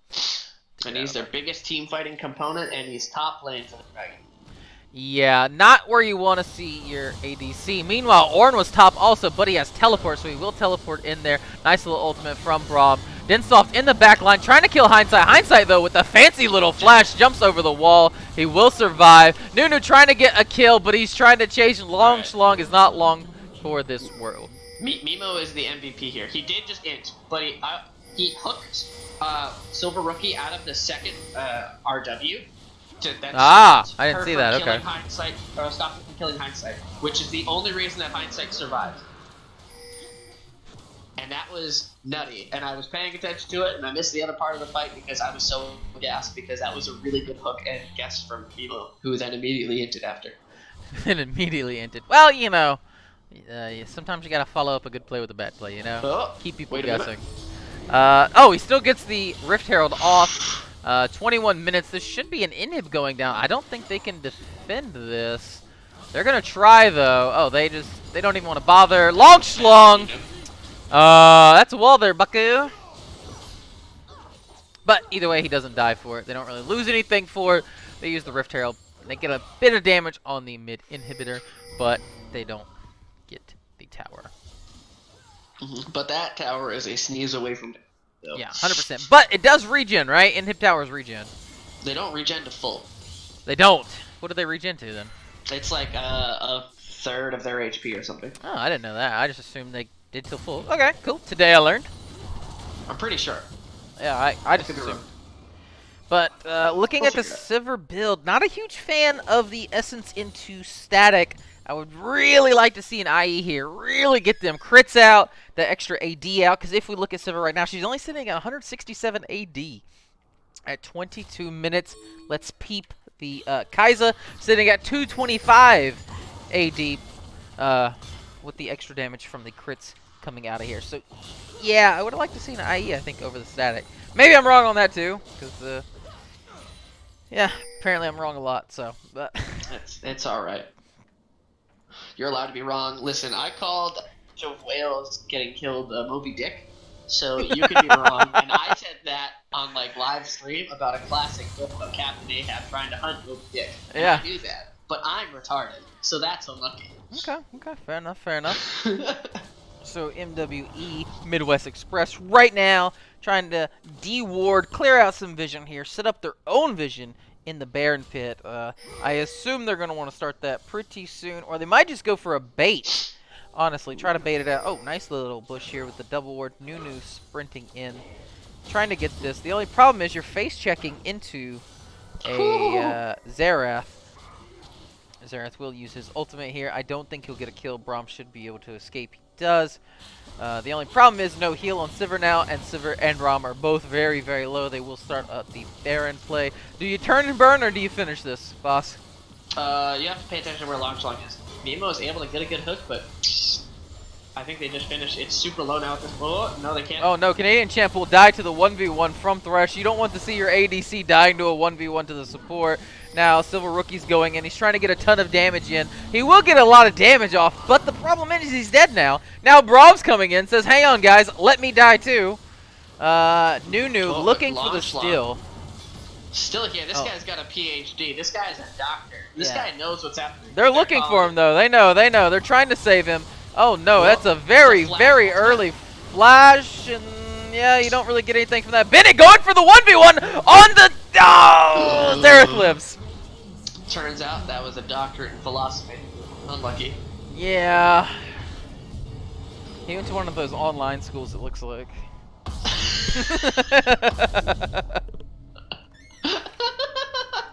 Oh no. Damn, full sail. Yeah, womp womp. Well, Midwest Express get the Baron. They have 2 Infernal Dragons. I think they have the better feeling here. I think Classic Esports should be exactly where they are, and that's a Classic. Yeah, right now Classic aren't in the best spot right now. Still probably reeling from the loss of their ADC. They tried to put Canadian Champ in, and I will admit I think Canadian Champ's done a pretty good job overall in the laning phase. I just feel like macro-wise, he's, the split push top lane, gave up an Infernal and a few kills, overextending in the bot lane. Yeah, play-wise, it seems he's doing fine. Just some of his macro decisions seems a bit off. Like this ultimate right here. Looks like they're going to try to catch him. The only problem is, I don't know if you can fight this, though. They still have Baron. There we go. There's the J4 ultimate. Canadian Champ doing his best to try to auto from the back line, but the problem is they're just super tanky, and he has absolutely 0 damage. Silver Rookie trying to survive. Oh, he walks into the knock-up. There's a clap. Oh, he looked like... Oh, he still will go down, actually. Never mind. Hindsight jumping into the back line here. He kind of do whatever he want because, I mean, they're up, what, 13k gold plus a Baron. Yeah, kind of do whatever you want here. All right, Dota, how does it feel to be the Prophet? What do you mean? Densoft. That last fight was all to get Densoft is 12. Oh, he did! He hit 12, yes! Yes! Very, very nice. I like it. I also called MWE. I also called MWE to win, I believe. You did. Oh. Honestly, I thought Classic Esports is coming into the game a little bit hotter to trot. I didn't know about this new lineup, and frankly, I didn't like it. Yeah. And Breakfast Time just showing what to do in the Ornn, and frankly, somebody just probably needs to take away like all of his champions. Just don't let him play the game anymore. Yeah. But I believe the Ornn was first picked too, correct? It was as soon as Yasuo was picked, Ornn was like yeet. Yeah, definitely. Yeah, unlucky there. Huh. Man, that man had 13,000 gold on Ornn. 11, 3, and 11. I'm like, whew. Yeah, let's go ahead and peep them damage charts. Who did you already look? I did. Ah, son of a bitch. I knew exactly who got number 1, but number 2 is exactly also what I. So. Yeah, I figured Breakfast Time would be up there, and he is. The most was Zareth. Makes sense. Super long range poke champ. Does the most. And also 7, 2, and 12. Did a lot of poke damage. Also, he went looted cap into a Medjai, so you know. Doing him dirty. I noticed it was hitting a lot harder than I was expecting it to, and I was like, huh. It's an interesting build path you got there. Yasuo doing the most damage for his team, so okay, all right, not too shabby. Go ahead and peep that vision real quick, and then I guess we'll get on to the next one. Everyone bought everyone on MWE bought award, Midwest Express, but CER, Densoft, nor the Nunu, name escapes me right now. Neither one of those guys bought a control word, especially for a jungler. I feel like you really have to buy. Ah, yes. The doctor of philosophy. I feel like as a jungler, it's one of those things where it's kind of expected of you to have a high vision score, lots of control words and stuff. Like a doctorate in philosophy would expect. If you just following the philosophy, if I can't see you, you can't see me. You're not wrong. I mean, I think I'm wrong, but it was funny. Yeah, but man, yeah, not a big fan of that. Honestly, I feel like he definitely should have had a higher. Overall, his vision score wasn't bad. It's just not as high as I thought it would be, and no control wards. That's bad. That's a no-no. Bad boy. Mm-hmm. Need them vision. Need them wards. How are you gonna contest vision if you can't see? Yeah, 100%. Unlucky. So Oh, a little with bit of that in mind, Twitch chat flame going in. I love it. But yeah, we're gonna go ahead and take a little bit of break. Get the next match set up for you. I believe it is All One Lane versus Fight Club. That'll be our final one for the night. I'm going back to the IBSGCS. So we'll see you guys in a few minutes. Gonna play some tunes. Don't touch that dial. Keep watching the stream. I know everyone wants to go click the X button, but don't do it. You know why? Because cool kids watch the stream. That's why. We'll be back in a few minutes, guys.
or vagina, whichever will it be. Set the fuck down, T-Series, I'm here to spill the real tea.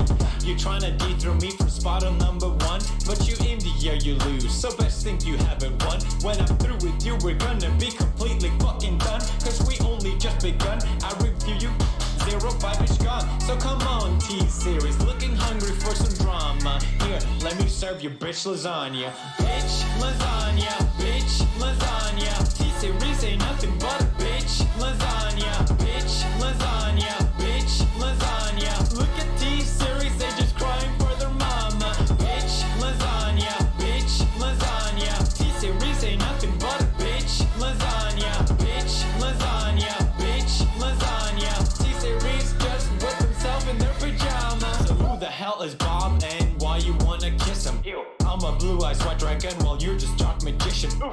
You got a fifth of the population in your nation, but I got 9 year olds the world's a whole your defecation. Oops, multipatlo, what the fuck is that even supposed to mean? Your language sounds like it come from a mumble rap community. No papa, yes papa, Johnny. Now down all of the sugar and let's throw this fucking party with some bitch lasagna, bitch lasagna. Look at T-Series, they just crying for their mama. Bitch lasagna, bitch lasagna. T-Series ain't nothing but a bitch lasagna. Bitch lasagna, bitch lasagna. Look at T-Series, they just wet in their pajama. Bitch lasagna, bitch lasagna. T-Series ain't nothing but a bitch lasagna. You got a population of 1.32 billion, but most your videos can't seem to hit even a million. Subbot!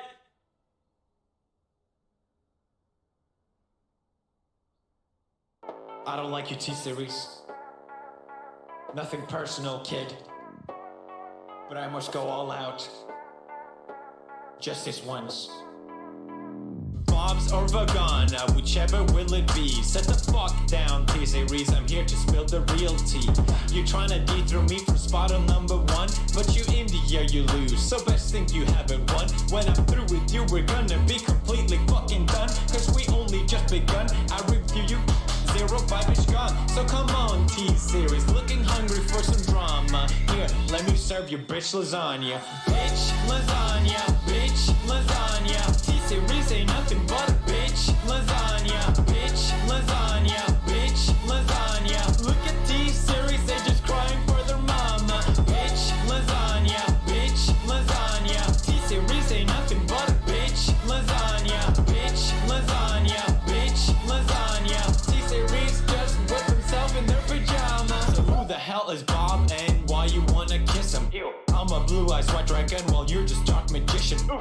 You got a fifth of the population in your nation, but I got 9 year olds the world's a whole your defecation. Oops, multipatlo, what the fuck is that even supposed to mean? Your language sounds like it come from a mumble rap community. No papa, yes papa, Johnny. Now down all of the sugar and let's throw this fucking party with some bitch lasagna, bitch lasagna. Look at T-Series, they just crying for their mama. Bitch lasagna, bitch lasagna. T-Series ain't nothing but a bitch lasagna. Bitch lasagna, bitch lasagna. Look at T-Series, they just wet in their pajama. Bitch lasagna, bitch lasagna. T-Series ain't nothing but a bitch lasagna. You got a population of 1.32 billion, but most your videos can't seem to hit even a million. Subbot!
Breakfast Science Series. Oh, no.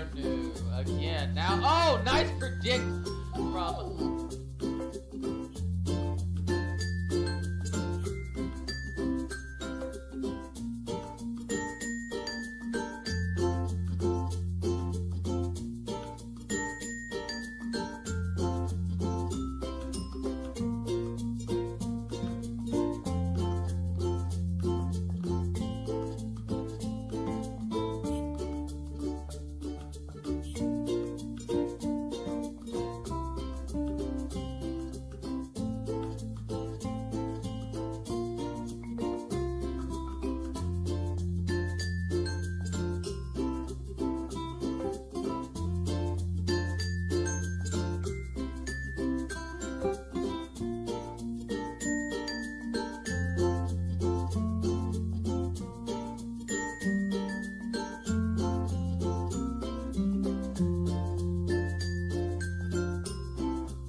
Alright, boys, welcome back for our last match of the evening. On blue side, left side of your screen, you have All One Lane, the current #1 seed of the Iron, Bronze, Silver, Gold competitive series. On the right side, we have Fight Club, currently the 9th seed in the Iron, Bronze, Silver, Gold competitive series.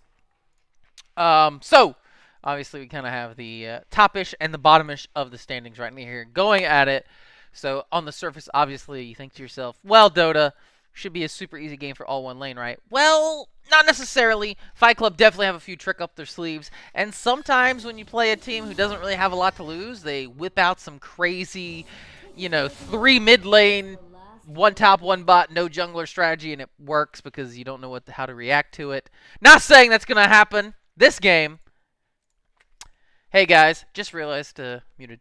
I'm not sure if you guys heard me or not. If you did, awesome. But might happen this game. If it doesn't happen, we'll find out. Right now, the bans, 2 ADCs, the Vayne, and the Ashe coming from each respective team. Then we see a top Shin ban going against Sheer Will, the Ahri ban, and then the Teemo. I'm assuming that's targeted to Goddess of Metal. We saw her play the Teemo last Saturday, I want to say. Maybe it was Sunday. I'm not really sure about that. I'll be honest what day it was. But we did see her play it, and I have looked at her online because I just assumed it was a troll pick because who picks Teemo, right? Right, guys? And not a troll pick. I'm again assuming it's a she just due to the fact it's Goddess does play quite a bit of Teemo. Not a bad scoreline or KDA on it either.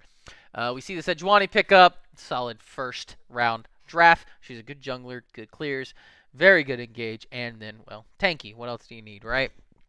All one lane, so they'll be very happy with that pickup. On the other side, we see Braum. Again, you'll hear me say this 100,000 times every time I cast and stream. I love Braum. I think he's good. And the Kha'Zix, okay. Bit different. I'm back. Something you don't see all the time. Voslo joining me for the third game of the evening. Third and final, like I said. So, as you see, the pick band so far, nothing super uber crazy, but Kha'Zix is a champ you don't really see too terribly much. At least we haven't in the Bronze Silver Gold competitive series. Yeah, honestly, very interesting. I see that AOL opted for a first pick as Ronnie picked Kha'Zix. It seems interesting to say the least. I think that Kha'Zix can do well if he's able to find Sejuani early game. Sejuani is very easily evaded. If Kha'Zix can abuse that and understand when he has like lane plyo and able to evade him and get ahead in this matchup would be very ideal. But you don't really see it too often, and honestly, early picking it is kind of aggressive.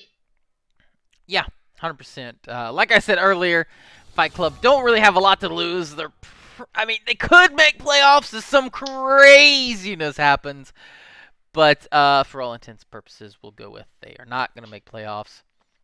So they're going to, why not? Whip out something crazy. If it works, cool. Use it for next season. If it doesn't work, well, what'd you really lose, right? Exactly. I mean, at this point in time, you got to make it or break it. So pull it out. Give us all the secrets. Give us all the special picks that we just, haven't brought out. And maybe we get to see Fight Club, see that they still got that fight in them to keep it going. Exactly. Just like my prom date said, when in doubt, whip it out. So we see the Caitlyn Alistar on the side of all one lane going against the Braum Jinx combo. Obviously, the Caitlyn Alistar win the early game, but then the late game, Jinx will do quite a bit of damage. Me and Dota are supposed to Dreamcast, though. Yeah, but this cast was our God tier meme sub bot lane in scrims last week. Okay, so they're saying God tier meme sub bot lane in scrims last week. I believe that's Fight Club. Oh, that's Glance. I'm sorry. I saw the mass warning guy, and he was a Fight Club supporter, and then I just saw the other green, and I just assumed the same guy. That's my bad. Yeah, I'm not gonna lie, Voss and I are pretty good bot lane, pretty good clickies. Hovering the Janna, 99% sure they're not gonna lock in Janna. Okay, the Yorick Sheer Will has done a pretty good job this season picking those split pushers. As you can see, the Gnosis was banned out in the first phase. So, yeah. So, picks the Yorick, can still split push, still does pretty good in the 1v1. Tons of damage. I assume that'll be their win condition. As per usual, Kid of Fire kind of, I don't want to say does badly bot lane, but he definitely doesn't pop off, but he holds his own. He does a pretty decent job. And then usually Spike wins his lane, at least by a little bit, sometimes a lot. And then Sheer Will usually just pops off and then split pushes to get an even bigger gold lead. Zillion, I'm assuming a mid lane Zillion. Tryndamere, Oakley Dokley. I do not like this team comp from Fight Club at all. Yeah. But I talked earlier about how they got the Teemo ban because Goddess does play Teemo. I thought it was a troll pick the first time they did it, but no, she actually does. She also plays Tryndamere quite a bit. So not not an out of character pick. I guess he's going to keep, or she is going to keep the Ignite. We're going to have 3 Ignites on Fight Club. Ooh, wee. You gotta keep fighting. You gotta keep it going. I will say, I don't like the team composition here because you have Tryndamere, you have Kha'Zix, and you have Jinx. All 3 of these ADs champions are very capable of carrying. Zillion is very good at facilitating one of these champions to carry, but you have 3 AD damage. Zillion can do a lot of damage if he's able to get into a good position and get the items that he needs. Like he can do a butt ton of burst damage, but it's not really enough to kill most enemies. He has to keep them CC'd and sustained and slowed and kite them out really for the likes of the Jinx, the Kha'Zix, the Tryndamere. So giving that second life to a Jinx or a Tryndamere in the middle of a team fight could be very crucial to them. But if they have enough armor, they have enough CC, like the Yorick, the Sejuani, the Swain, the Alistar, Caitlyn, this kiting potential that they have, this is not a very ideal draft phase here for the side of Fight Club. Yeah, I do like the draft of all one lane.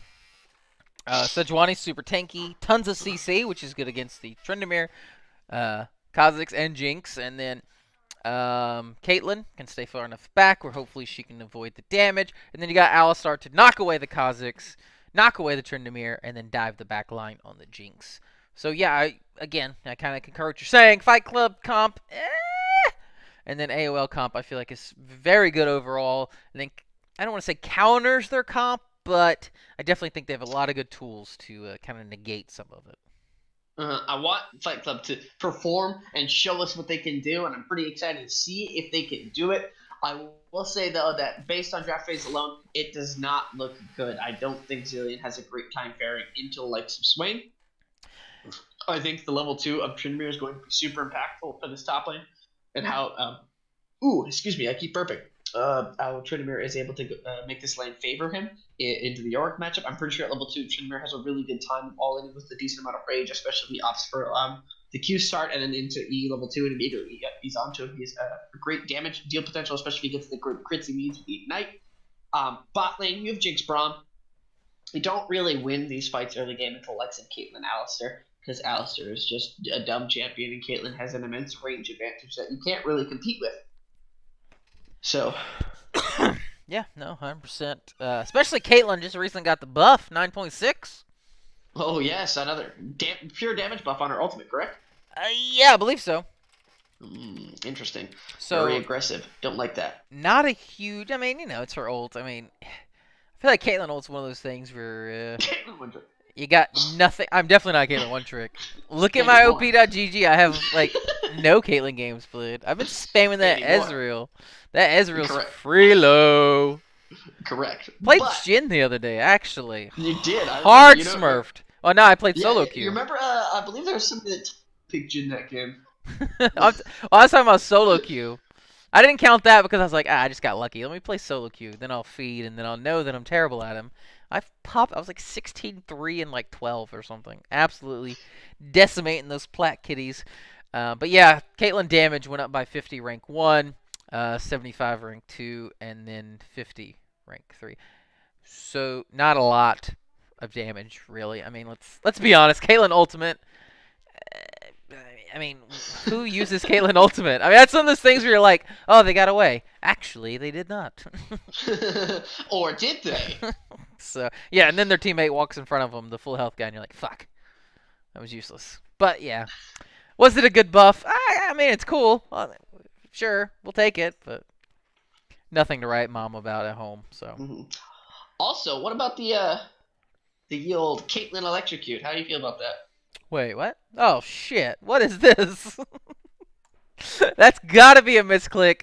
Kidify probably forgot to change his runes masteries. I'm assuming, because that sounds terrible. What was the one Caitlyn build where she went grasp and demolish, right? Demolition. Yeah, grasp and demolish to hard push towers. Yeah. In the early stages of the game.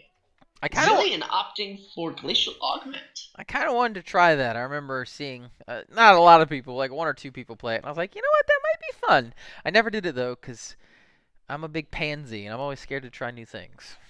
I'm not gonna lie to you, it was really good because your lane sustain was really down, really easy. Proc it, and then you just kind of push towers like a retarded monkey, and then just hit the towers with your demolish proc and repeat, and it was just like, look at my free gold I'm getting. Remember full lethality, Caitlyn?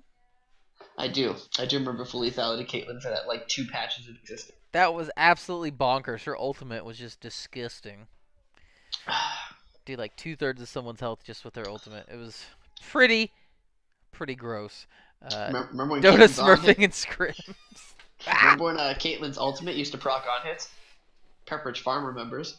I don't remember that. That's like beta. Oh, yeah, definitely. Wee bit before my time, sir. I didn't play them either. I just know about it.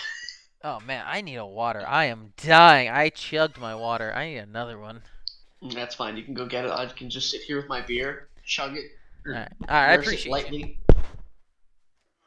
It's fine. Just, make idle conversation with the chat. Not pay attention to the chat that's typing, but we'll comment that Jinx definitely opted for lethal tempo with a domination, and that's aggressive into likes of Caitlyn, like, especially considering Caitlyn opted for electrocute, and that's a lot of damage. So that's pretty interesting. Huh. I don't like that Tryndamere opted for resolve second. Guy should have gotten like domination or something and just ran his monkey ass down. That would be funny. Oh, well. Alright, kiddos. Game's about ready to start, and frankly, Dylan and I are pretty sure AOL's got this going, but we're all hoping that Fight Club can rise to the top and be the underdog in the ring that we want them to be. So soon this game will start, as it's at 100% continuously. I'm pretty interested by this Electrocute Caitlyn now. What do you plan to do here? Huh. Let's look at this chat, see what's happening. Shout out Bo, our local KFC fry cook. Honestly, I love Bo. Bo's fantastic. Played him a song earlier. It's all about lasagnas and bitches. It was great. It was a good time. Oh, man. Thank you, Twitch chat. We appreciate you. Oh, man. You want to hear some middle-class people problems? I do want to hear about your middle-class people. So I went to go get my water, and we have one of those office, water cooler things that we get delivered. Like, we get the jugs delivered every few weeks, and it was empty, and no one replaced it, so I had to replace it. Goddamn middle-class people. Can you believe that? No one replaced it when it was empty. Like, come on, people, help me out, man. It's like when somebody uses all the water from the Brita water filter jug inside of the fridge, and you're just like, now I have water in it and filter the water myself like a heathen. Exactly, dude. Yeah, because our sink has a filter on it. Jesus, do a pause. Our sink has a filter on it, but it doesn't taste as good as the water cooler water, you know?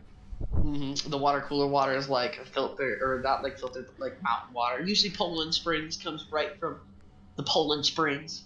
Yeah, and it's really good, and it's nice and cold because it has a cooling system in it. So you put the water in the top, and it's like room temp, and then when it filters through, though, it's cold. And you're like, ooh. Like, thank you. Very good, very good. It's a good time, good time. So, just talking about how I thought feeling aggressive because he opted domination secondary. Okay. On Jinx. Huh. I wonder what he went. I don't even know. I imagine it's got a problem. Ooh. It's got to probably be Ravenous and Taste of Blood. He could have maybe opted for Cheap Shot and Ultimate Hunter, but I feel like that would be super aggressive. Yeah, I mean, I'm a pretty big fan of the standard sorcery second. I feel a little, pretty good stuff. Nice little auto coming out from Spike here. Displaying dominance, Top tier Snapchat from Dota today. Yeah! Did you see? I mean, I don't know if you saw my Snap story today, Voss, but there's a road on my way to work. It's 2 lanes and it merges into one, and these 2 big semis, neither one of them wanted to let the other in, so they just drove down, one on the shoulder and one in the road. Just like that for I don't know, 5 minutes or so, and then they finally merged. But they were refusing to move. They were just driving beside these guys on the shoulder in his semi. Just sit there, just we're gonna drive together. Yeah, so I'll never let you go. Goddess might get face checked here. Actually, no, York will go the safe way. Who wins that level 1 right there? All in, no minions. Tryndamere. Okay. So. Tryndamere has Ignite. Tryndamere has... yes, Ignite, yeah. And also his Rage Meter will give him that AD and crit chance. Okay. Well. So, all in all, level 1 highly favors Tryndamere. Probably. Okay. We'll get more auto attacks off because Blue gets a higher base attack speed as well, and opted for the longsword.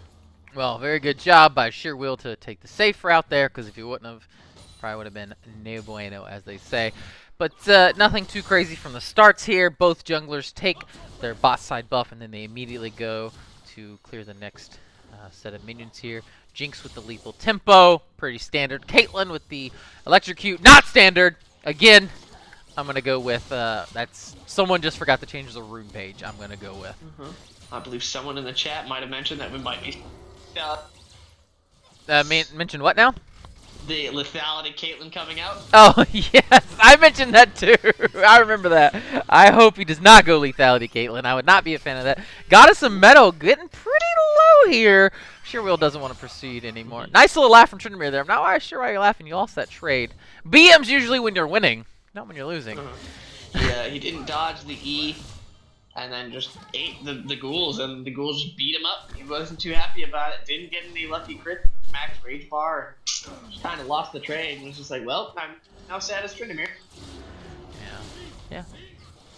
So I know, obviously, Caitlyn's very known for her early game lane bully phase, and Jinx is known for her not. Actually, nice little knock up here on Oz. He's gonna have to flash. Not sure if he had to flash here. Probably would have lived. Just got quite a bit low, but he had potions. But either way, too late. It's already been burned now. But a lot of people talk about how Jinx is late game scaler. Caitlyn's early game. Uh-oh, have to flash with Goddess here. But honestly, I don't hate the matchup of Jinx into Caitlyn early terribly. Yes, it's not great, don't get me wrong. But Jinx with her rocket form can kind of match Caitlyn's range and not do the worst job of farming. Now, trading like that, that's not what you want to do.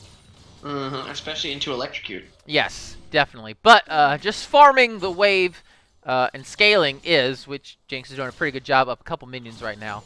So right there, the rocket form, as you can see, doing a pretty good job farming. That's why I'm not super hateful of Jinx into Caitlyn. I agree. I just, the old lethal tempo, not fleet. The likes of Caitlyn is kind of aggressive. Yeah. However. Nice zap there from Jinx. That zap actually does quite a bit of damage. People don't really expect it, and the slow one is very good too. The only problem is Kid of Fire doing a great job landing that 90 caliber net and doing headshot procs onto both the Jinx and Oz. So Jinx will have to recall now. Probably miss some of this wave. I assume Kid's not really shoving very fast though, so might not know that Jinx recalled yet. I will say though that Goddess of Metal though probably about to get this gank from Kha'Zix to help him out with. Yeah, doing a great job baiting it. Sheer will immediately flash, then get ignited by Goddess of Metal. It looks like he might go down. One more auto should do it, or a W. Oh, actually, he's gonna E forward. Very nice job. Ooh. I think he might be a second or two behind Vos. I might be. No, I'm not. I thought that York would have been able to escape. Oh, no, you're just brain slow. Okay, got it. Yeah, just brain slow. Unlucky. Get me my wheelchair. Nova, where are you? Wheelchair Power Hour. Get it. Roll on down, Nova. Get in here.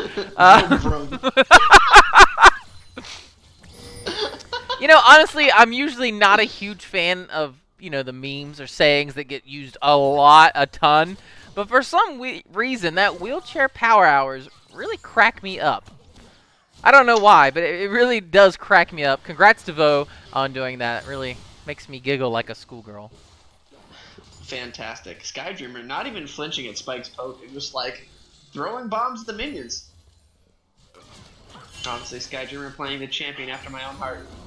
Yeah, so definitely wants to try to land that double bomb, as it will do the nice stun there. But Spike so far having a pretty good CS lead, about like 18 CS, well 20 CS now up.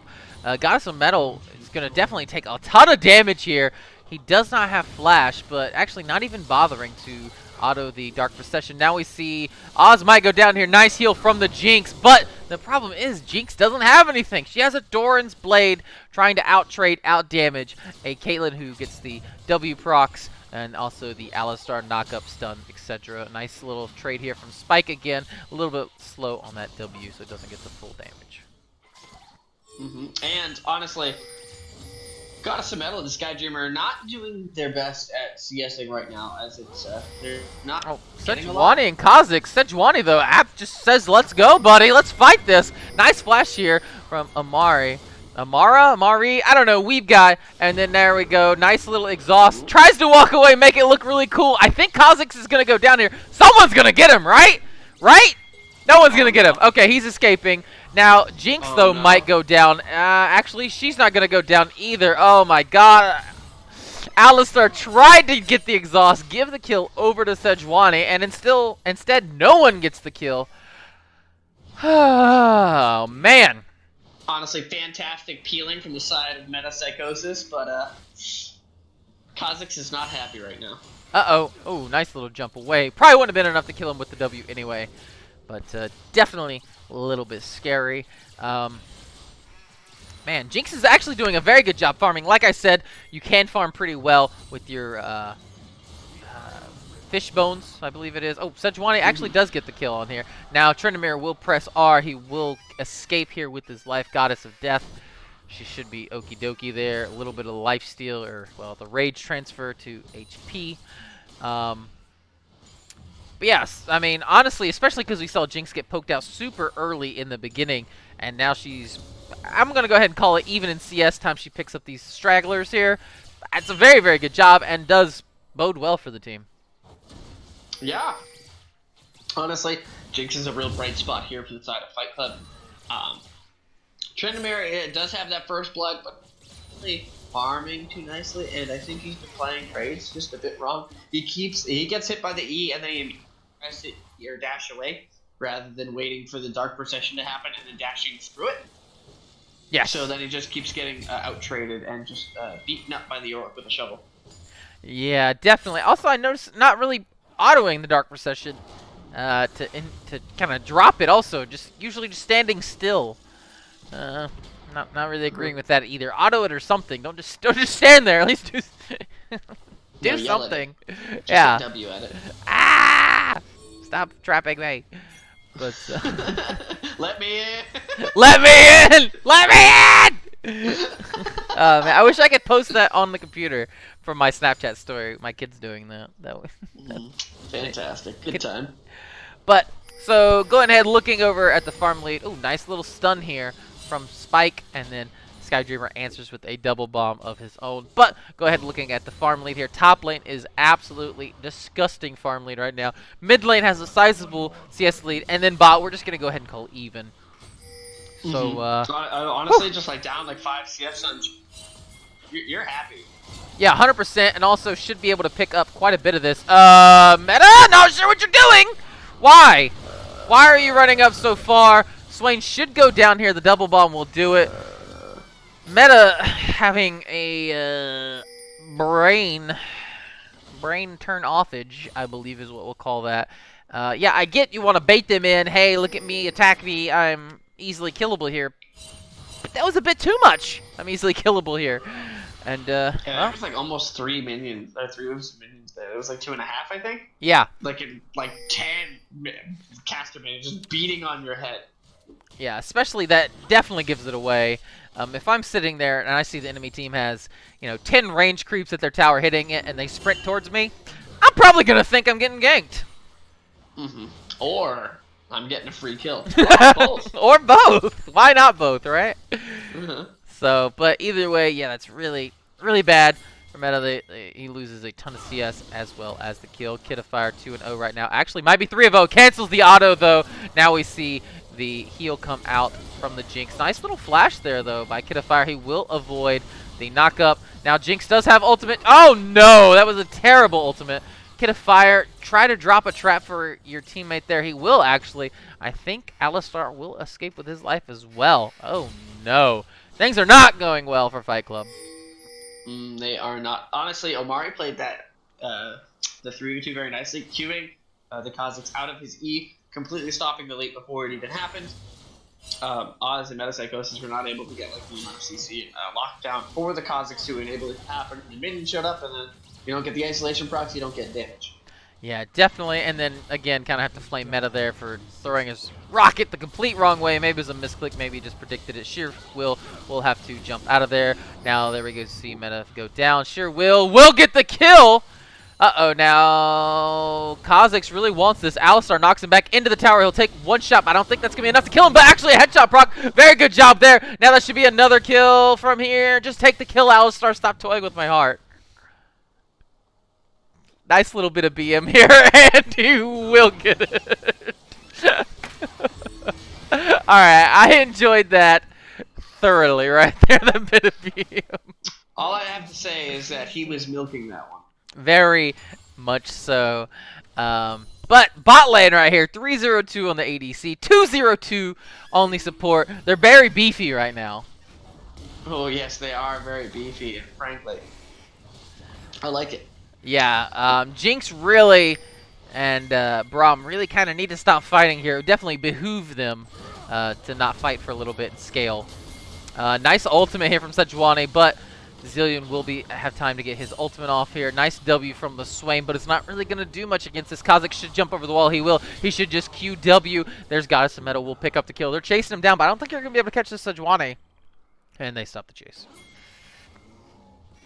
Good stuff. Fight Club trying to get that little bit back into this game. I think Fight Club outscale. All right, you talked me into it. Yeah. Well, maybe. Ooh, Alistar, very nice job dodging. Well, not dodging, but just continuing to run, not step back, not question whether he's going to make it or not. Just click on through. Hopefully you make it, which he does. Yeah, a lot of people always say Caitlyn early game bully, not good late game. But honestly, a 4 or 5 item, obviously even 6 item Caitlyn feels really, really good because you still have the range advantage. You still have a ton of AD, and then you got good attack speed, and then obviously the crit feels really, really good. So Caitlyn's not bad late game. Oh, no. Caitlyn's fantastic late game. Her weakest part is her mid game. She Yes. really wants to accelerate through mid game trough where she's just like, I don't have enough attack speed to be really useful. But once you get attack speed on her and you can just kite out fights and be like this immense long range threat, nobody can really like catch you in fights, and you're just like, look at me. Yeah, Caitlyn with an IE and rapid fire static shift feels really, really good. Oh no, Matt! Oh no, face checking the bush. You're not supposed to do that as an ADC when you don't know where anyone is. Let the support do that. Kid Oh. of Fire is real excited right now. Yeah, Kid of Fire actually doing a very good job with these EQ auto combos here. And considering he's sitting on a Zeal IE, does a ton of damage. So yeah, bot lane is riff right now. It's the electrocute carry. Oh no, please. Oh yes. I will say Goddess of Metal actually getting a bit of CS now. A little bit better about themselves. Yeah, sure will. He does land the Dark Procession. Actually, no. Tryndamere just jumps out of it, so he will immediately go down. Nice job on Spike landing his little pull hook there, but he will not really get much out of it.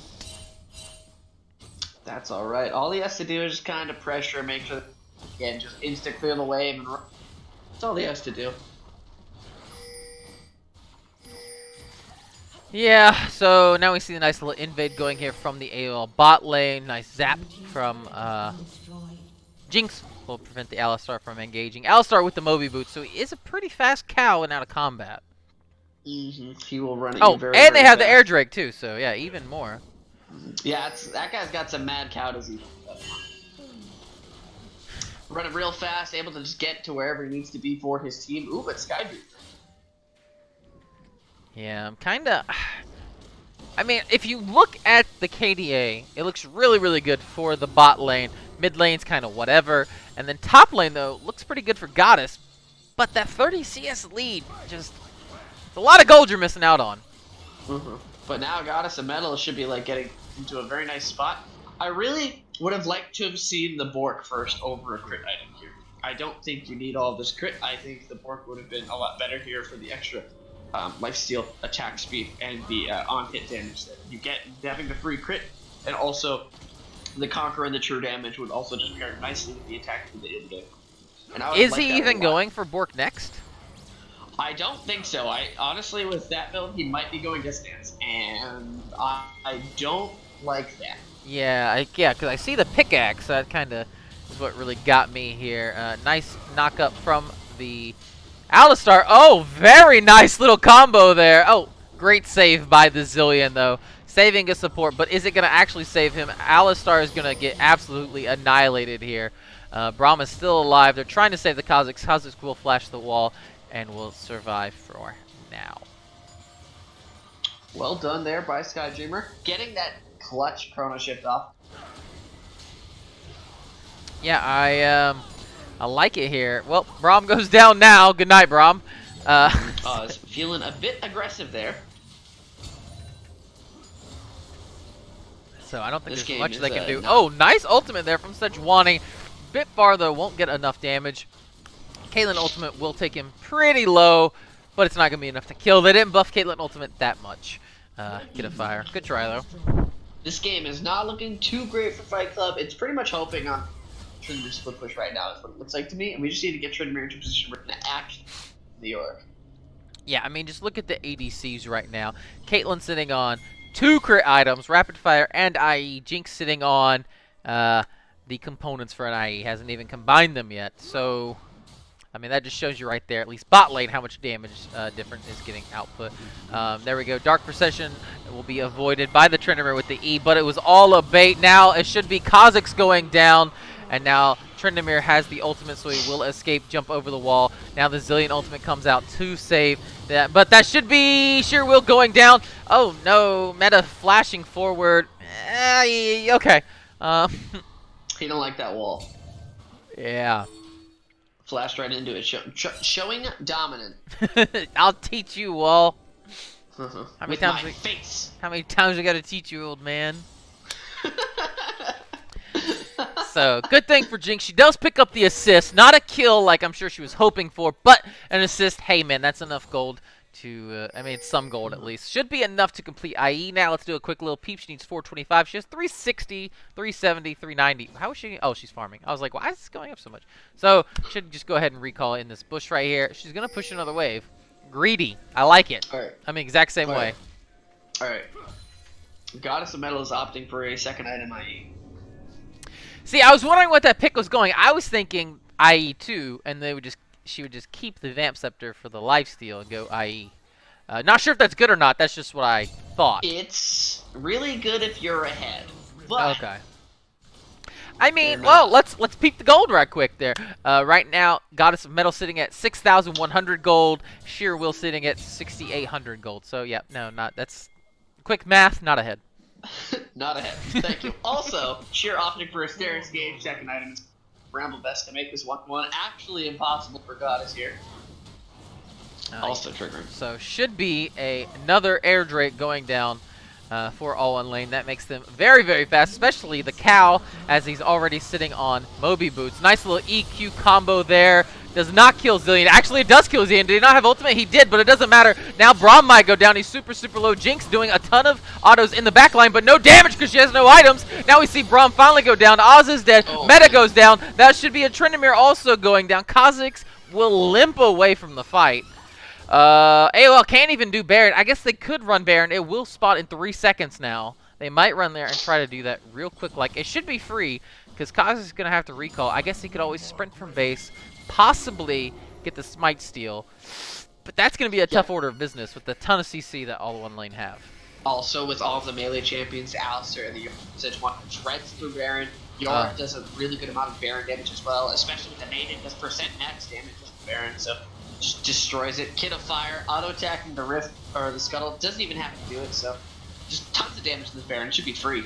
Yeah, Kha'Zix kinda a bit slow leaving base, I'll say. Not sure if he was deciding on what to buy, or maybe just ensuring that he was full health before he left, but either way, doesn't get there in time. Kinda, like I said, I feel he dilly-dallied a bit in base. But either way, that's a 20-minute Baron for all one lane. So pretty good rotato on that for them. Yeah, they're in a really good spot. Yorick is probably in a prime position to keep this push on a 1v1 against Tryndamere. I don't think Tryndamere can fight him at all. No Ninja Tabbies, opting for a pure crit build, and as much as crit is really fun on Tryndamere, it's not the best thing you could be building, and it doesn't really help potential unless you get those lucky crits. Yeah, so we see another tower going down. AOL taking that down, extending their tower lead to 3, and the overall gold lead to, we'll just call it a solid 9k. Yes, it's growing rapidly, and Fight Club not liking what's happening. Yeah, that's exactly what she said. So we're just gonna see this inhib tower probably go down here. Zilean doing a ton of damage with that bomb though. Definitely gonna get Alistar pretty low here. Alistar does have ultimate, but oh no, Kha'Zix tries to go in for the big play. Actually ends up eating a fistica for it. Oh, now we see, nice Zilean ultimate to save him. right there. But Jinx is going to be alive, and he's right in the middle of the team fight, not where you want to be. Alistar's still alive, even though he had such little health. That ultimate makes him absolutely disgustingly tanky. Bot lane inhib goes down. Mid lane inhib goes down. Are we going to see the end of the game here? It's going to be close. You have York pushing in. There's 2 inhibitors down. Skypim's the only one left. Oh, Tryndamere! I didn't even see him! What is he doing way out there? What? Your base! He was split pushing. He got a tower. Oh, Worth! What? Worth. I didn't even see Tryndamere down there. I just assumed he was in the fight and I didn't see him die. Woo! Okie dokie then! Alright, listen for Kha'Zix players. Always at pretty much every time you get your E upgrade, because that's when team fights start to happen and you really like resets. Yeah, towards the end there, I do like the Kha'Zix thought process there. Caitlyn's decently low. I can jump and assassinate. Problem is, he didn't. Oh, Kid of Fire did go Serrated Dirk there for his, towards the end. I'm not sure if he's just playing into the trollness because they were so far ahead, or if that was the original plan all along. It was the original plan all along. You just making that up? No. It's because...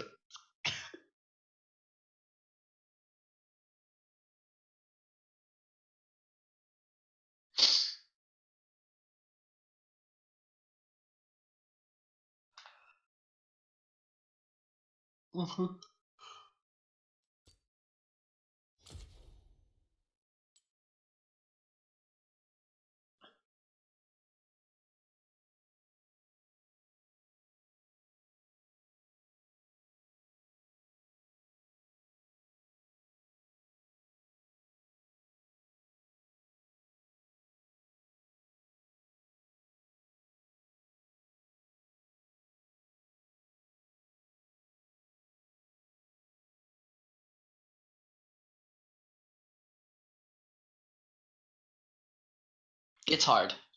Yeah.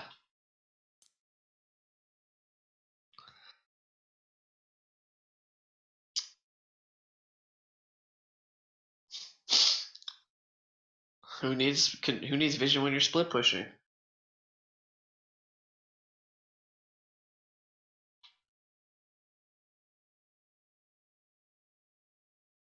Oz?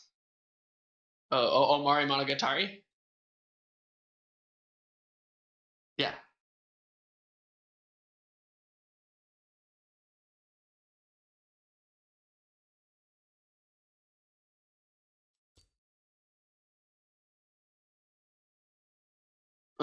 He tried.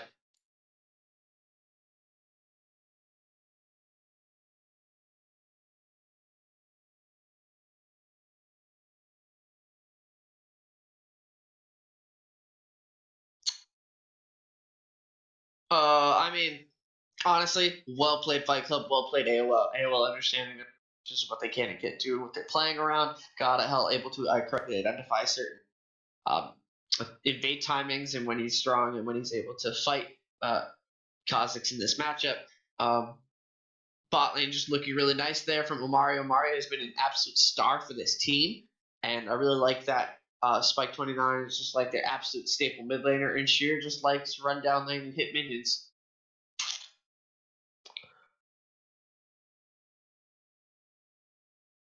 That's pretty much it, yeah. I was gonna say Fight Club. You're doing fantastic, but keep it up, man. I believe in you. Mari Gato, I believe is his name, right? I'm just trolling you, man. I'm just trolling you. But yeah, overall, pretty good games today. I was right 3 out of 3. Voslo 1 out of 3. So you know, he's basically Shuno. Apparently you're muted. I don't know how long you've been muted. But... Oh well, that's awkward. Well, it doesn't matter. TLDR, Fight Club, top laner needs to farm better. Bot lane tried to make the ganks work, but ended up just giving over free kills to Caitlyn. But good job on the farm for bot lane. Then top lane, good job on the kills. They just need to talk to each other so the bot lane gets kills and farm, and then the top lane farms and gets kills also. And then you have a solid top and bot lane. And then mid lane, I thought mid lane did fine. Kept up in CS, didn't int. Good job on that, but when your other 2 lanes are missing some things, you just kind of can't really do everything. But either way, play Unturned. League is boring. Yes. Yeah, I'll play some Unturned with you. Hit me up, family. But anyway, we're going to call it a night here. I'm Dota. My co-cast has been Voslo. We appreciate you guys coming out. We'll be here, or well, we won't be here. Someone's going to be here tomorrow at 7 p.m. EST for another good 3 games. So come check this out. Same channel.